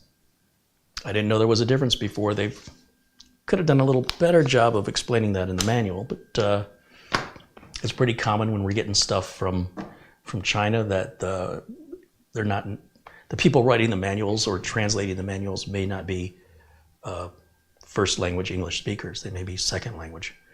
And as a result, either information isn't clear, like they keep referring to the motherboard as the right board. I'm not sure why they do that. It's the main board, not the right board. There may be some translation differences there. Let me move up to the camera, let me move up to the monitor so I can read what our numbers are. Oh, 6825. Yeah, it's about double what it was. So that's, yeah, the other numbers are what I would have expected on a Samsung 970 on a Gen 3.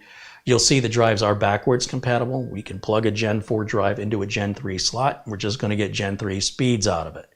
So just so you know, If you have plans to eventually go to Gen 4 and there was a good price on a Gen 4 drive, but you don't have a Gen 4 motherboard, you should be able to use it in a Gen 3 slot, and it'll just run at Gen 3 speeds.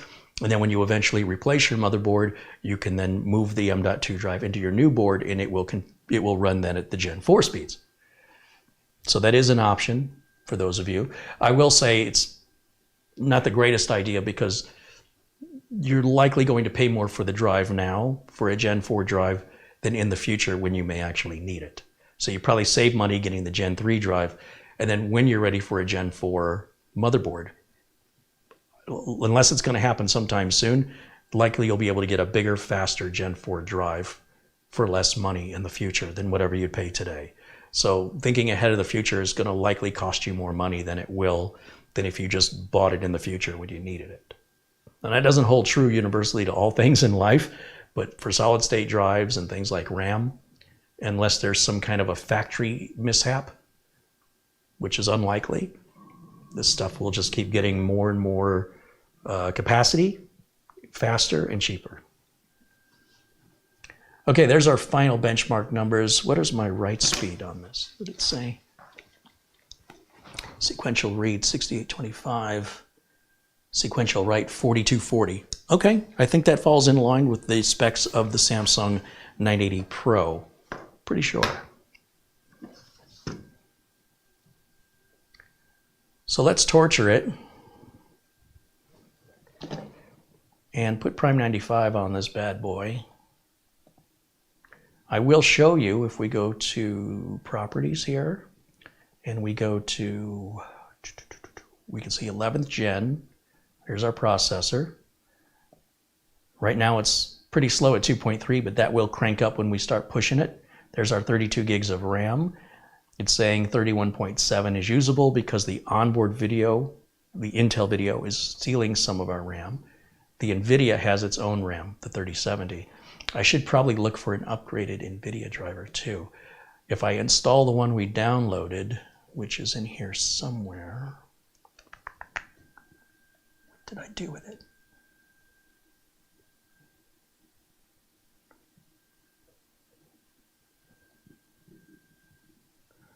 I installed that, so I don't need that anymore. CPU-Z, Crystal Disk Mark. Man, this screen is really hard for me to read. I gotta move up closer to it. Okay, it's below hardware monitor. It's the next one down. That should have our graphics card, our NVIDIA VGA here.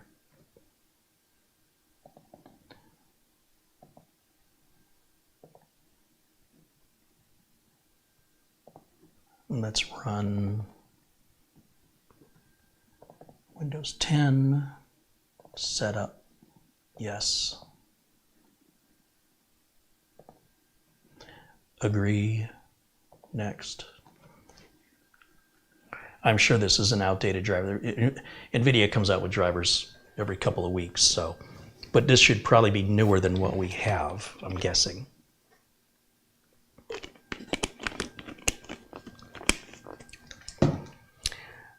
Now, before I torture this with Prime 95, is there anything you want me to run on this to see?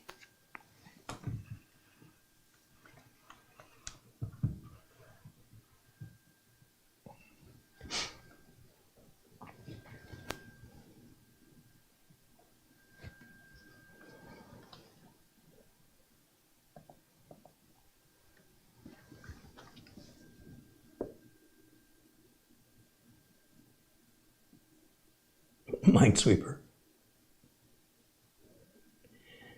Doman says that the low battery notification, it's interesting. It would be able to run hardware info tool to see what laptop motherboard they're using.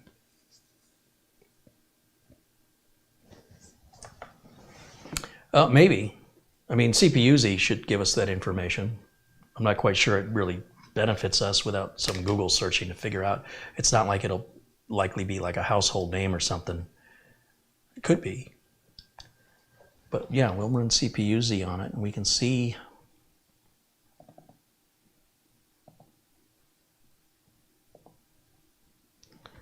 See who it says the maker is. That's all the information about our CPU. It says model NUCXi7, brand Intel Corp. Well, this looks like an Intel BIOS. So this looks like an Intel board. Here's how I would check it. If it's an Intel board, then the BIOSes are provided by Intel's driver update assistant.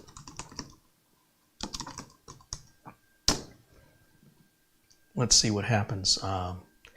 Not this link, no. Not this link, that's PC help. Right here, this one going to Intel. That's the one I want. Download it now. Downloads in the upper right corner behind my camera. I'll click on that to execute the installation of it. Accept the license agreement, but I'm going to decline reporting back any errors so they can improve the product. That's just personal choice. You can accept it or decline it. It's optional. And then we'll let this install. It's pretty small, only takes a minute. It might need a reboot, but we'll find out here in a second.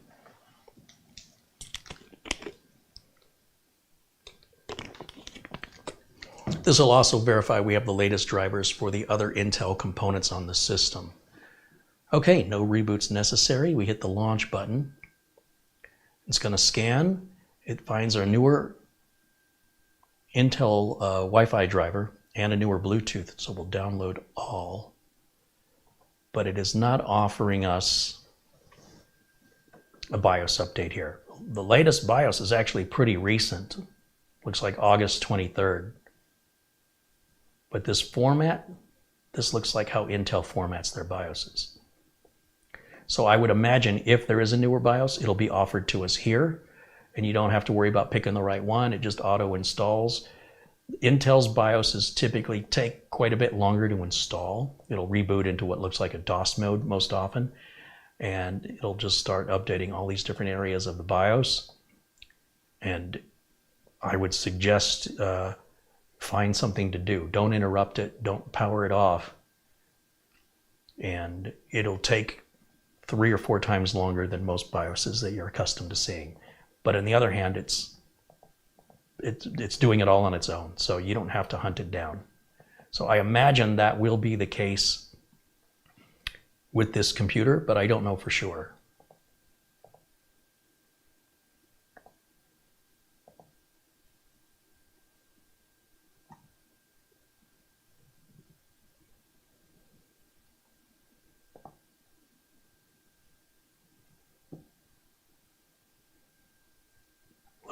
Looks happy now.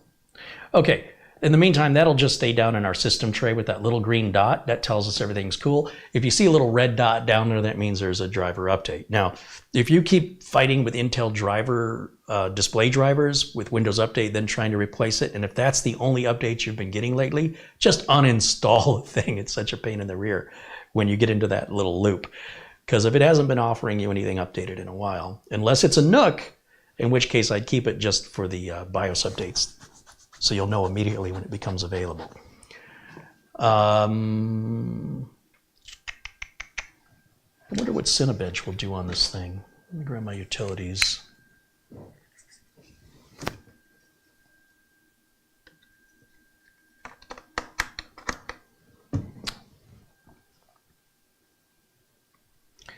This is probably an older Cinebench version, but it's not something I run very frequently on machines.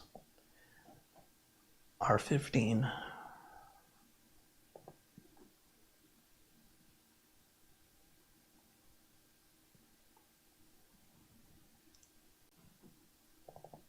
No installation is necessary. We just run the executable file.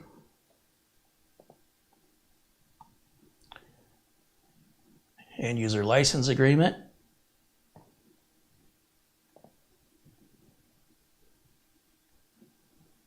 Accept. So check this out. We'll do the OpenGL test. We'll get some baseline numbers here.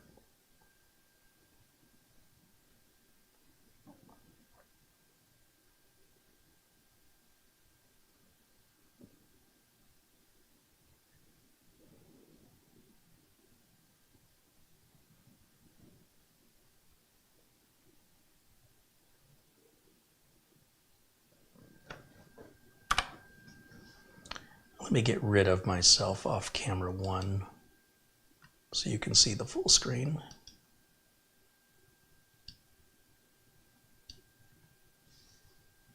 Do I recommend Samsung NVMe drives only? No. No. They're preferred, but I also like Intel's solid-state drives, which have been sold to SK Hynix under a brand called Solidigm now. Intel no longer manufactures SSDs, but you can still find them available for sale for existing inventory. Those are good for budget drives. I like ADATA. I like SanDisk. I like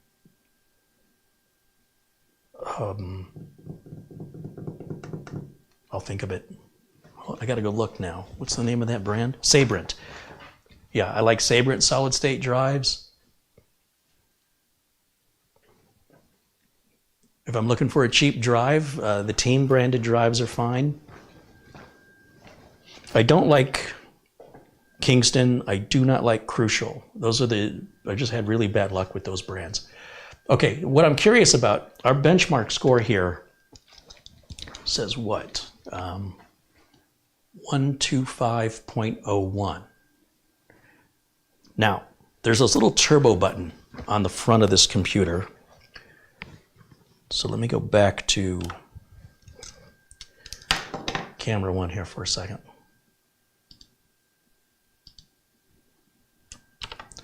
Right up here, we have a turbo button. I'm going to press turbo, and a little light lights up right there. Again, they're very dim. I don't need this anymore. Let's get that out of there. And I'm curious if that makes any difference. So we'll go back one more time and run the exact same test,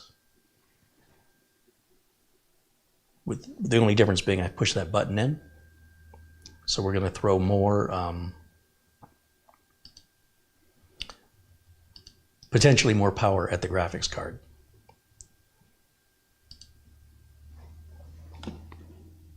So 125.01 frames per second. Let's try it again now with the turbo button on and see if it makes any difference at all.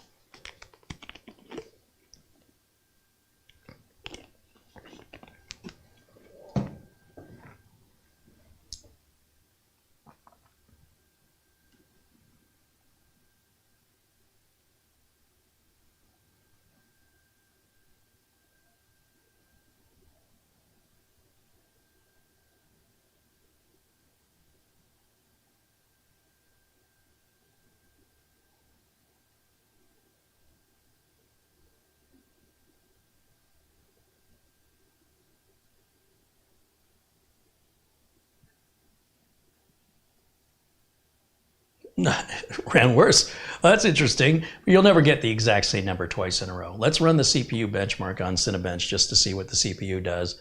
So that's with the turbo mode still enabled. Again, I don't think the turbo mode does anything with the CPU. I think it's only for the graphics card for like when you're gaming and you want the highest FPS. So I wasn't quite sure if that was going to make any difference here in Cinebench or not. I don't expect it to make a difference in the CPU, which we're showing as 2149. So now I'm going to push the turbo button in again. Ooh, I can hear the fans cranking up on this. Still relatively quiet though. We're going to run the same CPU test. So 2149 is what we got to remember. And now with turbo mode off, we'll see if it's running in the same or faster or slower.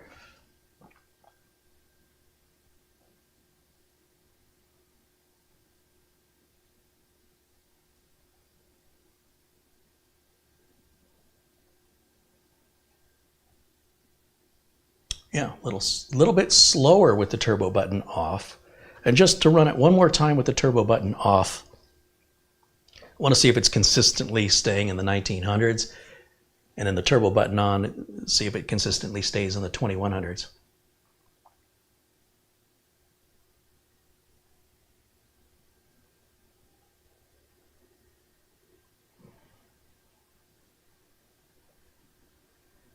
Yeah, it's staying in the 1900s, so I'm going to put the turbo back on. Just want to make sure we're not dealing with a weird coincidence here. We'll see if we get back in the 2100 again. 2100 range. Because my understanding, the turbo button only helps the GPU.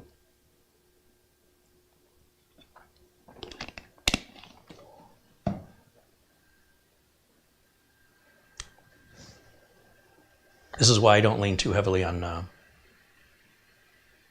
theories. I want to see what it does in reality. So it is a little bit faster every time than the non-turbo mode on the CPU test, which, again, it was my understanding only improved the GPU. So there's the reality versus the information. All right, we're not going to save this, but I want to run Prime 95, and I want to take, we're going to leave turbo mode on. Let's just torture the heck out of it, see if we can get it to overheat. So let's start HW monitor, and let's bring that up first.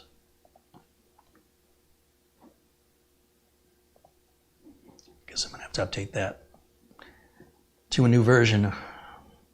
Maybe do that tonight after the show at some point. So we've got 8 cores, 16 threads.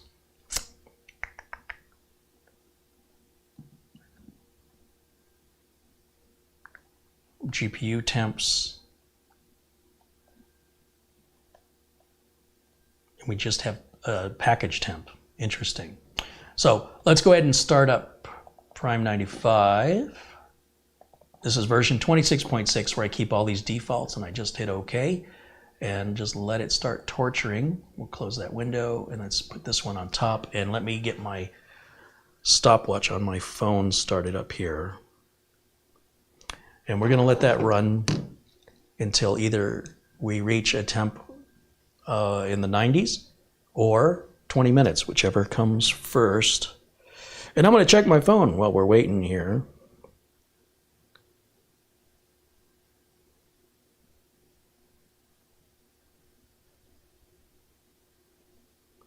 And it doesn't look like I'm missing anything from anybody.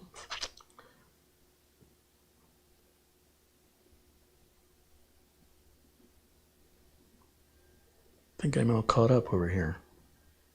All right. So while that's running, I'm happy to address any questions you have for me in the chat room. Let me go ahead and put camera 1 back on screen. And then I'll put myself in a corner so we can keep an eye on those temps. Now, I cannot see the screen very well because I have a screen within a screen. So if you guys notice that temp's getting up around above 85, please let me know.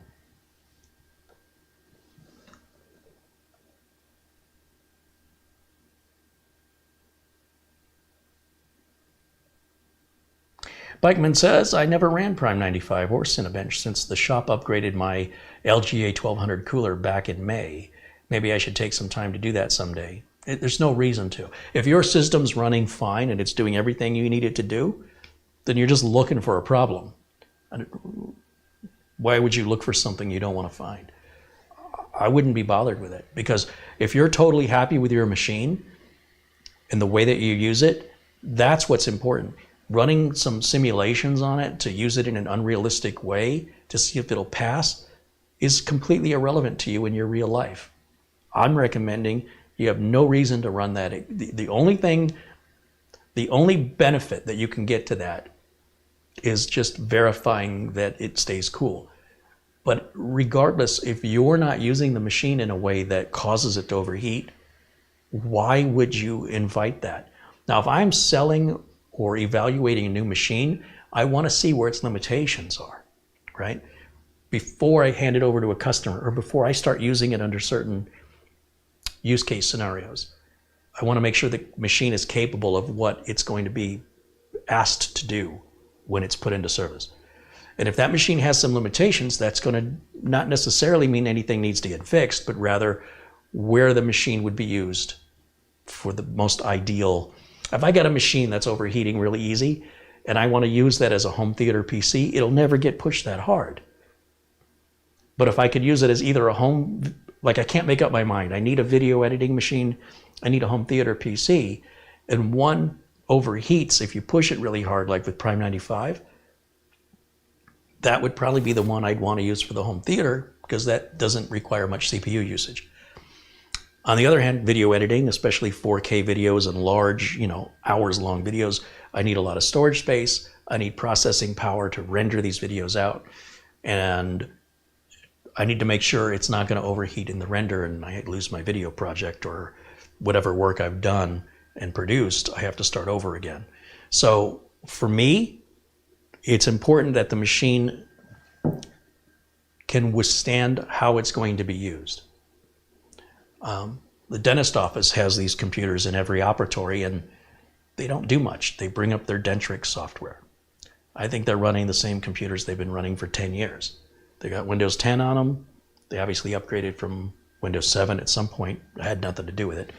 And as far as I know, all the hardware is still the same. Same solid state drives I installed all those years ago. Unless they've upgraded them and they hired somebody else to do it. But those machines don't take much to run their Dentrix software. It's all coming off of the server. So once again, heat issues would never be a thing for them in the way that they use the computers. And running a test like this is ridiculous because it just would never become an issue, except when you're running this test. So, you know, try and keep things realistic. That was the wrong screen. Let me go back, full screen. Ooh, we're getting up there. I see the package at 70. Oh, that's watts. That's not temps. That's watts. These are temps up here. 82. I was looking at these. Wrong mouse. I was looking at these numbers here, but that's the wattage we're consuming. These are the temps. So 82 is our max temp. So far, we were at just about 5 minutes here. Our max speeds, our CPU has been hitting, so it goes to 4.6. The slowest the CPU has been going is here in this middle. This is the current speed of the CPU, and these are the max speeds the CPU cores have hit so far through this testing. These temperatures are the SSD, so it's staying nice and cold. The Gen 4 solid state drives actually work better when they're warm. Let's see. GPU temps. But we're not really pushing the GPU. So Prime 95 is mostly a RAM and CPU test. It's not a GPU test. So I don't expect those GPU temps to really move. So yeah, we're just about at 6 minutes. And temps look, they're okay. I mean, it's getting warm. I am in turbo mode. So, I mean, I'm pushing the system as hard as it can be pushed. And usually when people push systems this hard, they don't do it for several minutes in a row, let alone if this thing will go the full 20 minutes, I'll be impressed.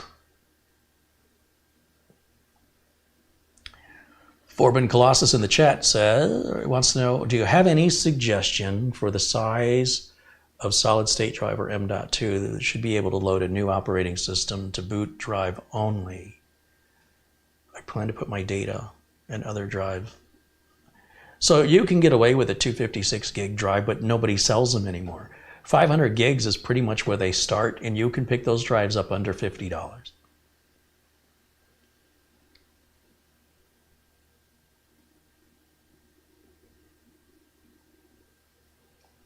If you see a sale on a 1 terabyte drive and it's like 20 bucks more, no one's ever complained they had too much space.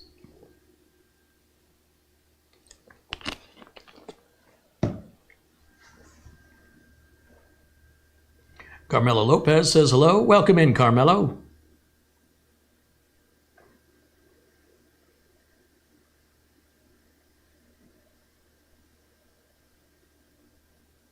Thomas wants to know if it's worth overclocking his gaming PC and is it safe? No, it's not safe. It's a very unwise thing to do. If your computer's working too well and you just want it to be unreliable and you want to spend a lot of money for cooling, have fun overclocking. It's something people do as a challenge. It often will not result in more than a 10 or 15% increase in performance at the best. And it can trick you. It can make you think that it's stable, and then one day it just starts crashing under different applications. I would not overclock. I think overclocking died several years ago. CPUs now overclock themselves. So I think you should just get better at playing your games. Then it won't matter. The gaming computer is less to do with how well you play the game as it is how well you play the game. Just as any cook can use any pots and pans and make an amazing meal, any photographer can use any camera and make an amazing photograph. And any gamer who's good at the game will play that game on any hardware, and they'll still kick your butt at it. So my focus would be learn to play the game better. That's my opinion. Don't try to compensate for your lack of ability in the game with just more power on your CPU. It's also ecologically a nightmare. You know, you're sucking up more power, you're reducing the reliability of the machine, but let's make no bones about it. People generally overclock because they like doing it. They like making their computers crash.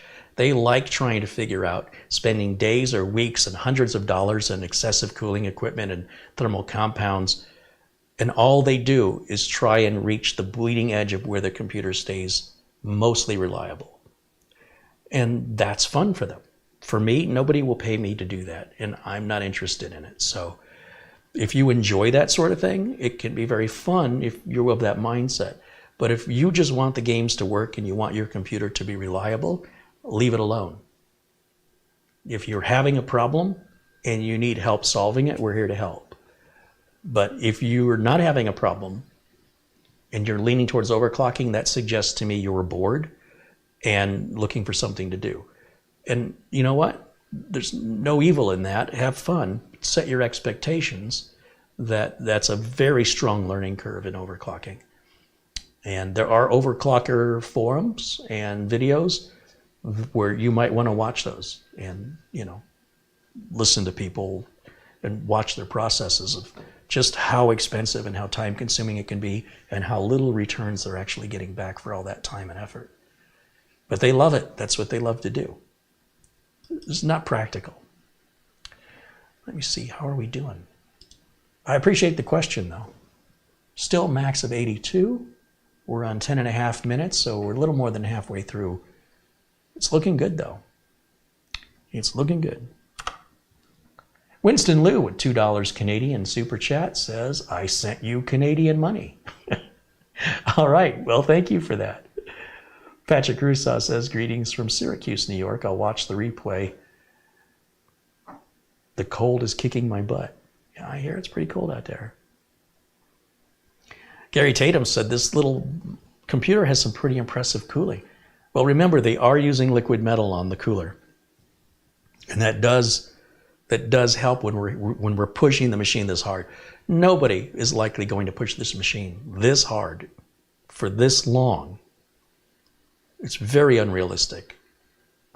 However, we know that if it can survive this without overheating, I can rest assured if I sold it to a customer or put it through the worst that I can put it through under normal production purposes, I'm never going to have an overheating problem.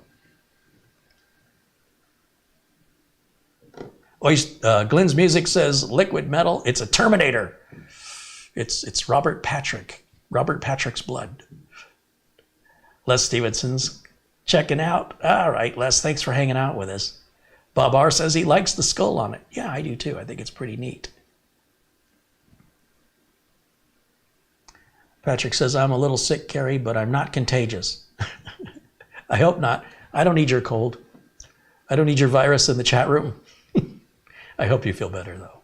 And I hope I distracted you for a couple hours and got your mind off of how you feel.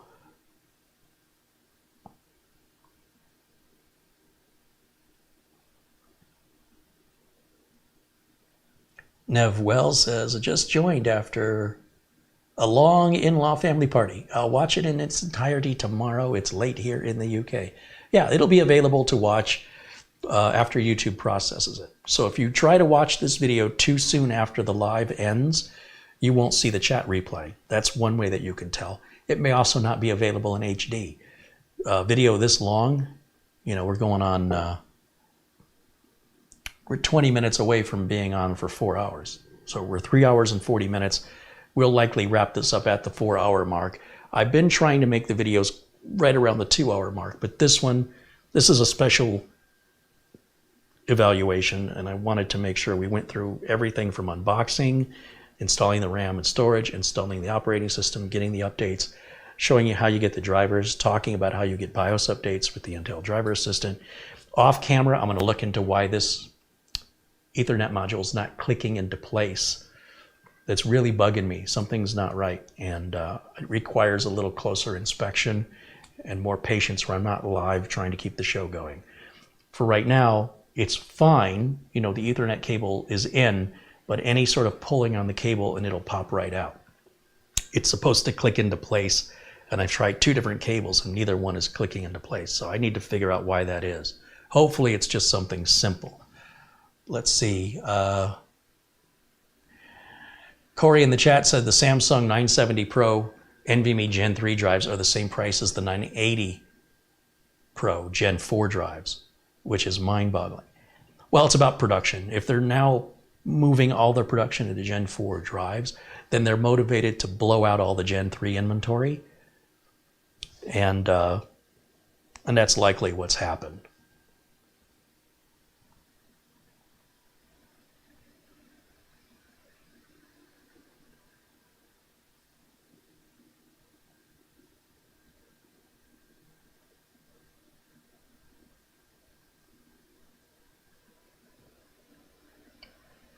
Portaline in the chat room says, I'm watching the live video while I'm sick with a fever. Well, boy, I guess something's going around, huh? You guys just relax, don't get some rest.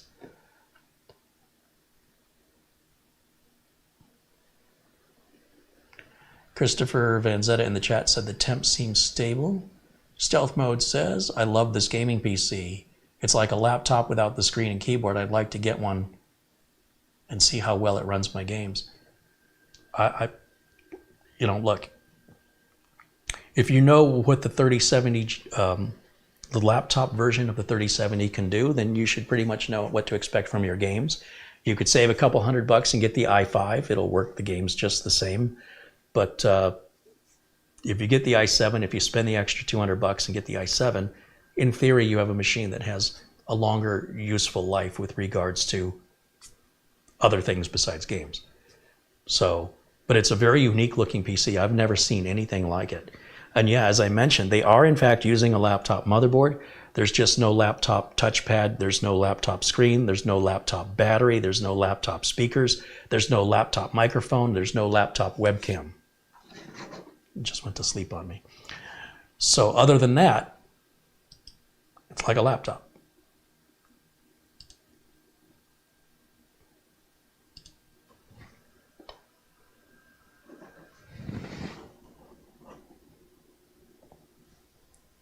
Temps have reached 83 as our max.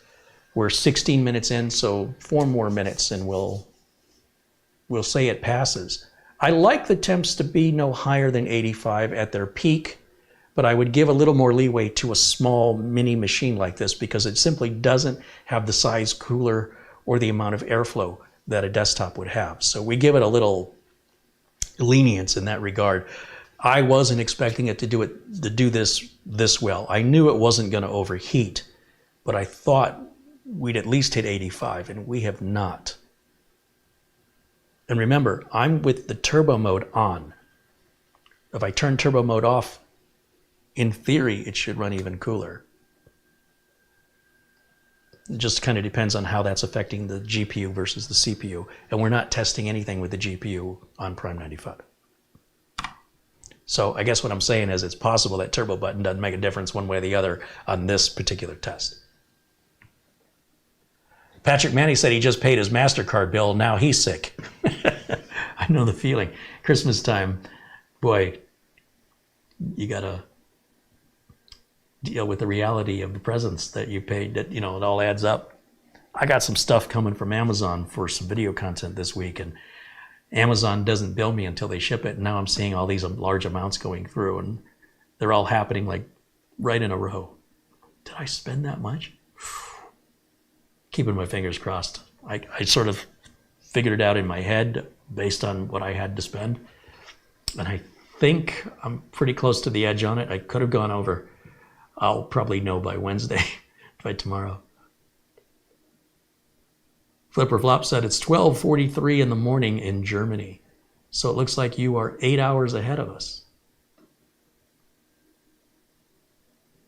Thomas says, I want to put an RTX graphics card in my gaming PC. I need a new motherboard as mine is not compatible. Do you have any recommendations? I don't know how does a motherboard not be compatible with a GPU? I've never heard of that before. What does that mean?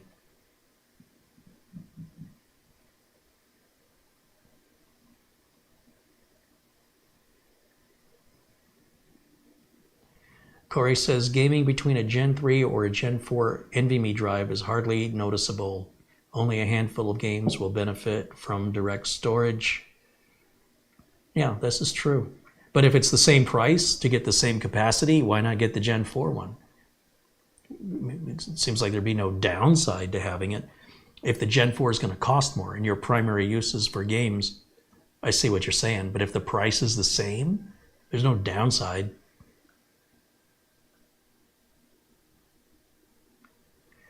Okay, we're at 19 minutes and 15 seconds, 20 seconds.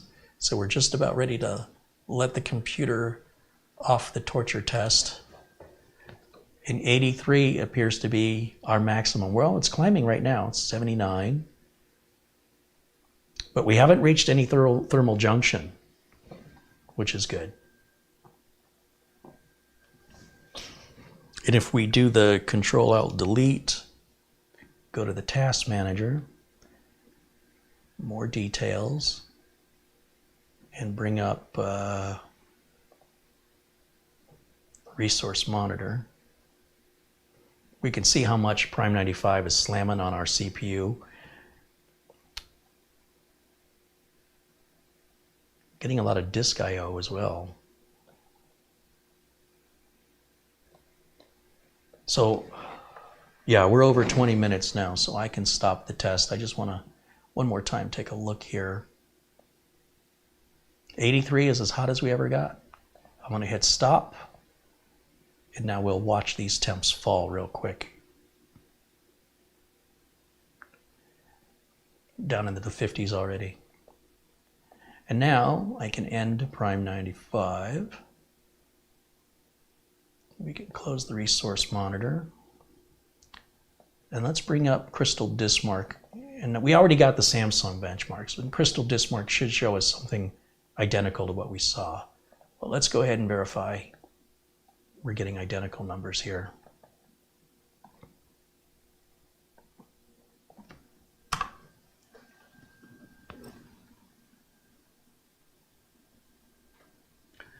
Oystein wants to know how I can tell if the CPU is throttled by the max CPU temp.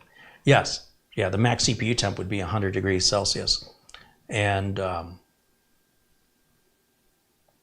if in real life, if we were like rendering a video and the CPU started to throttle, our, the amount of time remaining would start to get longer and longer as the CPU is throttling and slowing down. So you'd feel the computer get sluggish. And if it still wasn't, if that wasn't resolving the heat issues, it would eventually give us a blue screen or completely shut off in the middle of a job. So we could also bring up, we should be able to bring up like the Resource Monitor and look at each core. And if a core shuts down, in theory, we should see that core, we should see the green graph just drop to nothing. You should be able to visually see it, but you will feel it. So when we're running benchmarks, it's simulations. When we're actually using the computer, it'll start to get unresponsive. And if it doesn't get any better, it'll just blue screen. That's usually what happens when it's heat related. If I saw temperatures climbing into the upper 90s, I would be very concerned. If we're hitting 96, 97, 98, at that point, I would think thermal throttling could happen at any moment. But while we're still in the 80s, not on an Intel chip. We still have 17 degrees of Celsius headroom. And Oystein contributes 100 Norwegian kroner. Thank you so much, Oystein, as always, for your contribution. And I appreciate the questions being asked today.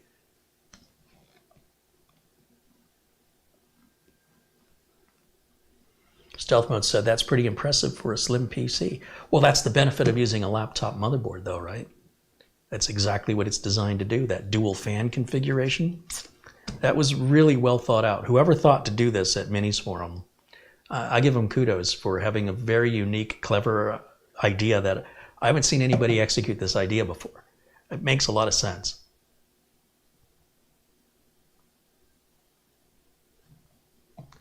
Thomas says his motherboard's PCI slot is too slow. What does that mean?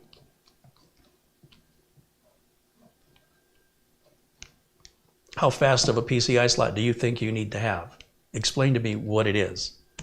It's likely going to be a by 16 slot, so I am baffled. I've never heard anybody say their motherboard wasn't compatible with a GPU before, so I'm not quite sure what you mean by that.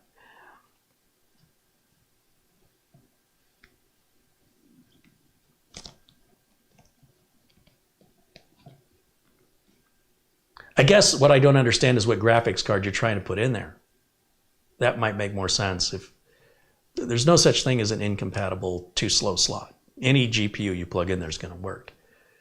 It may not work to the best of its ability because if the motherboard's limiting it, but you'd have to have a pretty high-end GPU,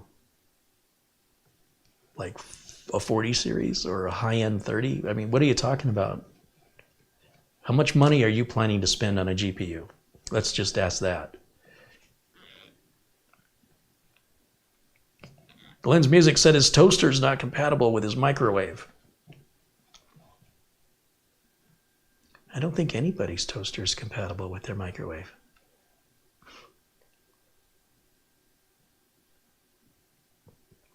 Corey in the chat said my laptop shut off while running Snowflake in Ubuntu under Docker as a Tor proxy server. So we don't deal with any of that over here, Corey. This is a beginner's channel. So if you want to have those level of discussions, you probably want to go more to a technical channel. We're not using Linux here.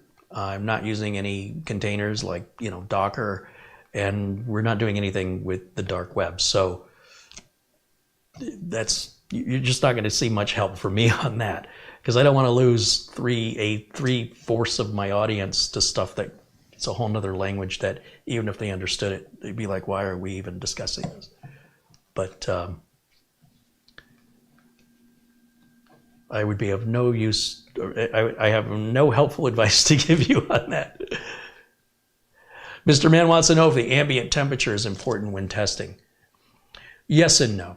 Like, there are people who are they're looking at levels of detail of what I call minutia that are just bizarre.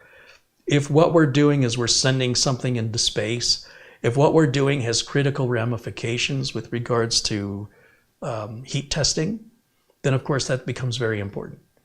But if we're just fixated because of a mental hang-up about considering the ambient temperature versus the temperature effective of the cooler, you belong more in a lab at MIT. This is all, I want to remind you, this is all consumer-grade electronics. None of this stuff will have any of the impact that you think it will based on looking at these exact numbers, unless you're doing something to it that it wasn't designed, like overclocking it. The engineers didn't run that to be overclocked at a specific speed. Every CPU is different. So you can't know what a CPU is capable of apart from what the engineers have guaranteed it. So the engineers have guaranteed it at its marked speeds. That's where it's designed to run. It auto overclocks. When we talk about temps, anything that makes a difference of 2 or 3 degrees in your temp results is negligible and you probably have up to a 7-degree variance of tolerance, plus or minus 7 degrees, based on changing ambient temperatures. And when we get to that level of exact sciences, I hope you're really good at math. I hope you really understand controlled environments.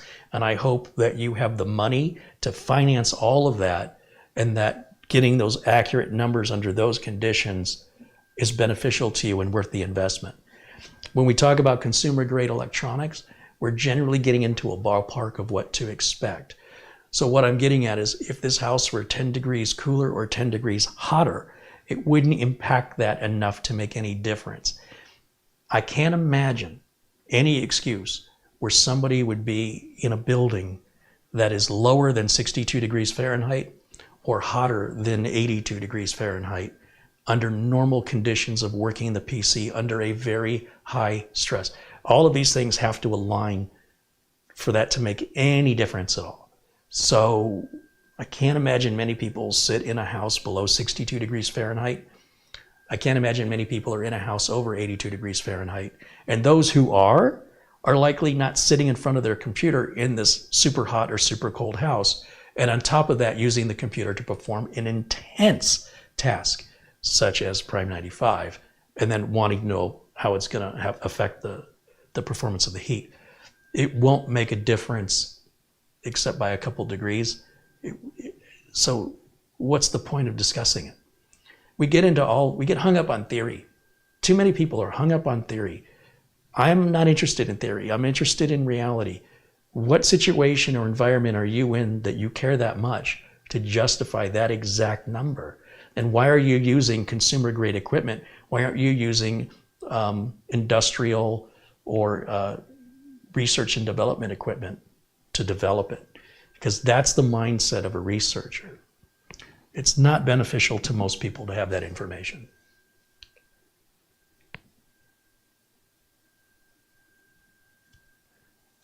Wi-Fi silverware, yeah. I was joking the other day about how everything's connecting to Wi-Fi now. Stuff you wouldn't think would connect to Wi-Fi, like a pellet grill connects to Wi-Fi. Washing machine will connect to Wi-Fi. What's next? Silverware is going to connect to Wi-Fi. Got a Wi-Fi fork. And we laugh now, but it's probably coming. Oh, I never set the time on the new machine. Okay, I usually wait for Windows to do that, but I appreciate that you pointed it out. Let me go full screen and take a look at it. Yeah, I'll right click, we'll go to adjust day and time, set time zone automatically.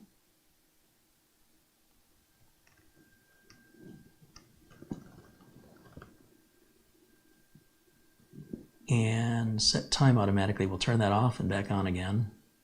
There it goes. Now it's accurate. So these numbers, these look pretty good. 6,800 on the reads, so nearly 7,000. 5,000 on the writes, or nearly 5,000.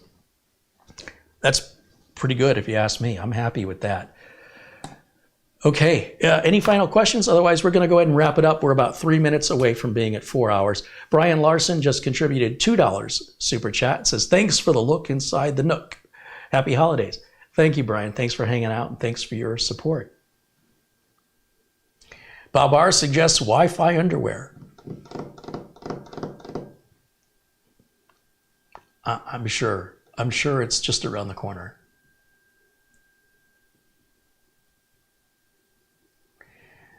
Can you run FutureMark to test the GPU temperature? I'm just running out of time today, but there are other reviews here on YouTube reviewing the NUCXi7 is what it's called.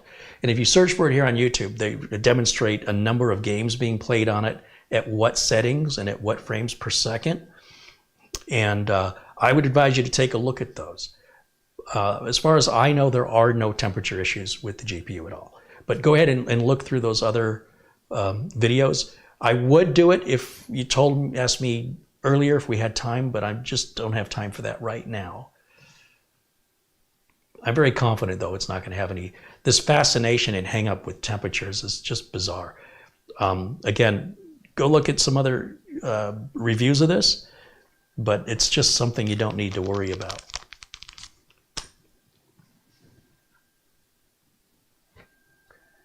Darren says he's using a water cooler in a Corsair 200R with an i9 9900K. Well, the only liquid cooler a 200R will hold is like a 120 millimeter or 140. Is that what you're running? It's got to be super tiny. Either that or you put the radiator on the outside of the case. I wouldn't put it past people online. They do some wacky stuff. Glenn's Music says, hey, the next thing they'll have is the internet on computers. Hey, no crazy talk.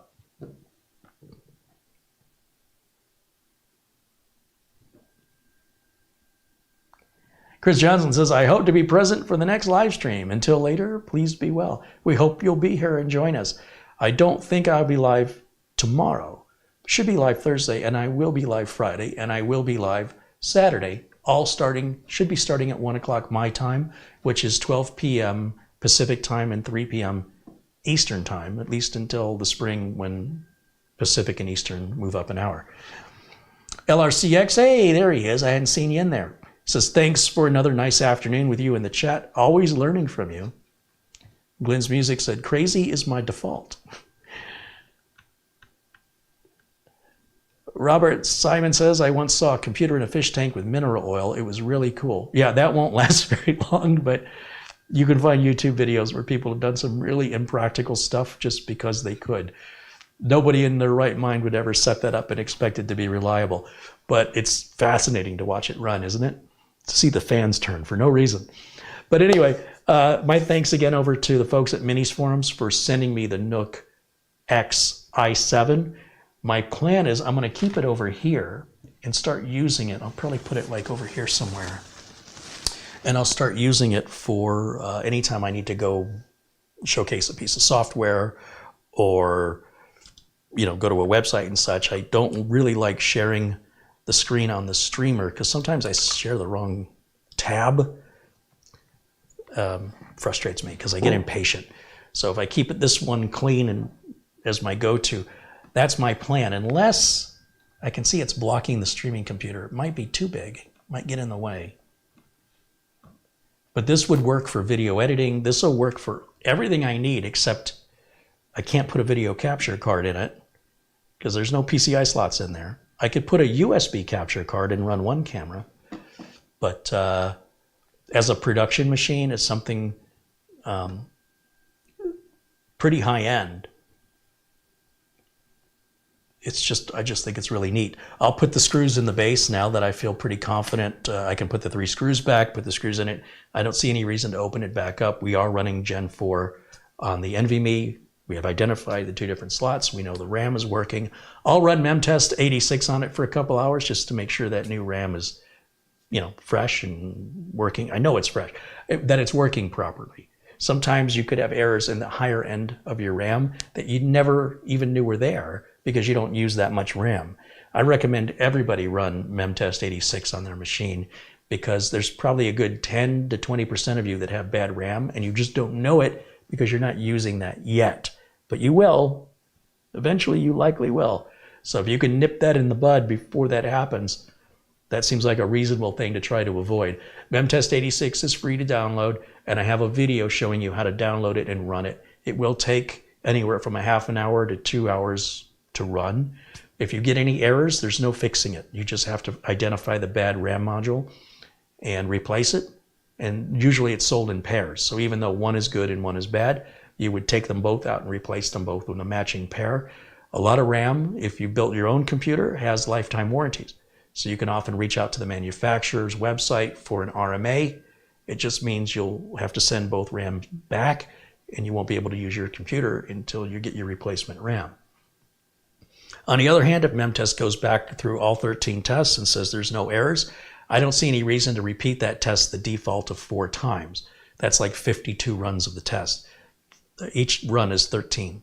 So I would just get through all 13. If it passes with no errors, you're good to go. If you do get an error, it cannot be repaired. The RAM has to be replaced. So if you're looking for something to do, it's a good peace of mind. I will run it on a new machine every time just to verify that, you know, when I'm done building it, I'm done. I don't want to find out later it's got a problem and have to diagnose it, and then I run memtest 86. I want to find out now before it goes to a customer. My thanks for all the Super Chat contributions, my friends out there, Peter Laycock and John Jack Wilson, along with all of the contributions that came in today in the live chat. YouTube's not giving me a list of your names, unfortunately, but Brian Larson, the most recent one, just a thank you again. To all of my members in green, thanks you guys. Alan Lindas, thank you again, as well as Planet Cryos, of course. And to all my moderators, my friends in blue, and viewers that are new here, I hope you'll stick around and become part of this amazing community that we have created. Mats Olav, of course, and Oystein, you guys watching from Sweden and Norway and all over the world. It's so cool. And thanks you guys for also participating in the chat. Most people are just passive viewers. They might as well watch TV. This is YouTube. We can interact with each other. If you're watching my live video and you're not able to communicate in the chat, it's likely because the video is replayed and you're watching a chat playback. So if there's a comment section under my live videos, they're not live anymore. That's one way that you can tell. Some people think they're watching a live video when it's a replay of a live video. YouTube could do a better job to give a little indicator when something is being replayed. However, currently they still list it as a live video. It still is listed as a whole section of live videos on my YouTube channel that aren't live. Not anymore. So that does get a little confusing for people. But an easy way to tell is if the video has a comment section, you're not watching a live video. You're watching a replay of a live video. That's how you can tell, because the chat playback, that just adds to the confusion. So once again, thanks for hanging out with me. Again, thanks to Phil, especially over at Minisforum, for honoring my request of sending this unit. It is everything I hoped it would be and a little bit more. It's actually a little better. With that Thunderbolt port on there, I might test some of the USB drives I've got and see what kind of numbers I can get. If I'm still waiting to find a computer that can pull 2000 that SanDisk external SSD is supposed to be able to pull. So I'll run it on here and see if I have better luck. And we'll report back on this. I intend to have it for a while. And this is just the first time you're seeing it. You'll see it more often in the coming year. So again, thanks to all of you. Thanks to all of my members. Thanks to Minisforum. I will see you all again probably Thursday. Until then, bye for now.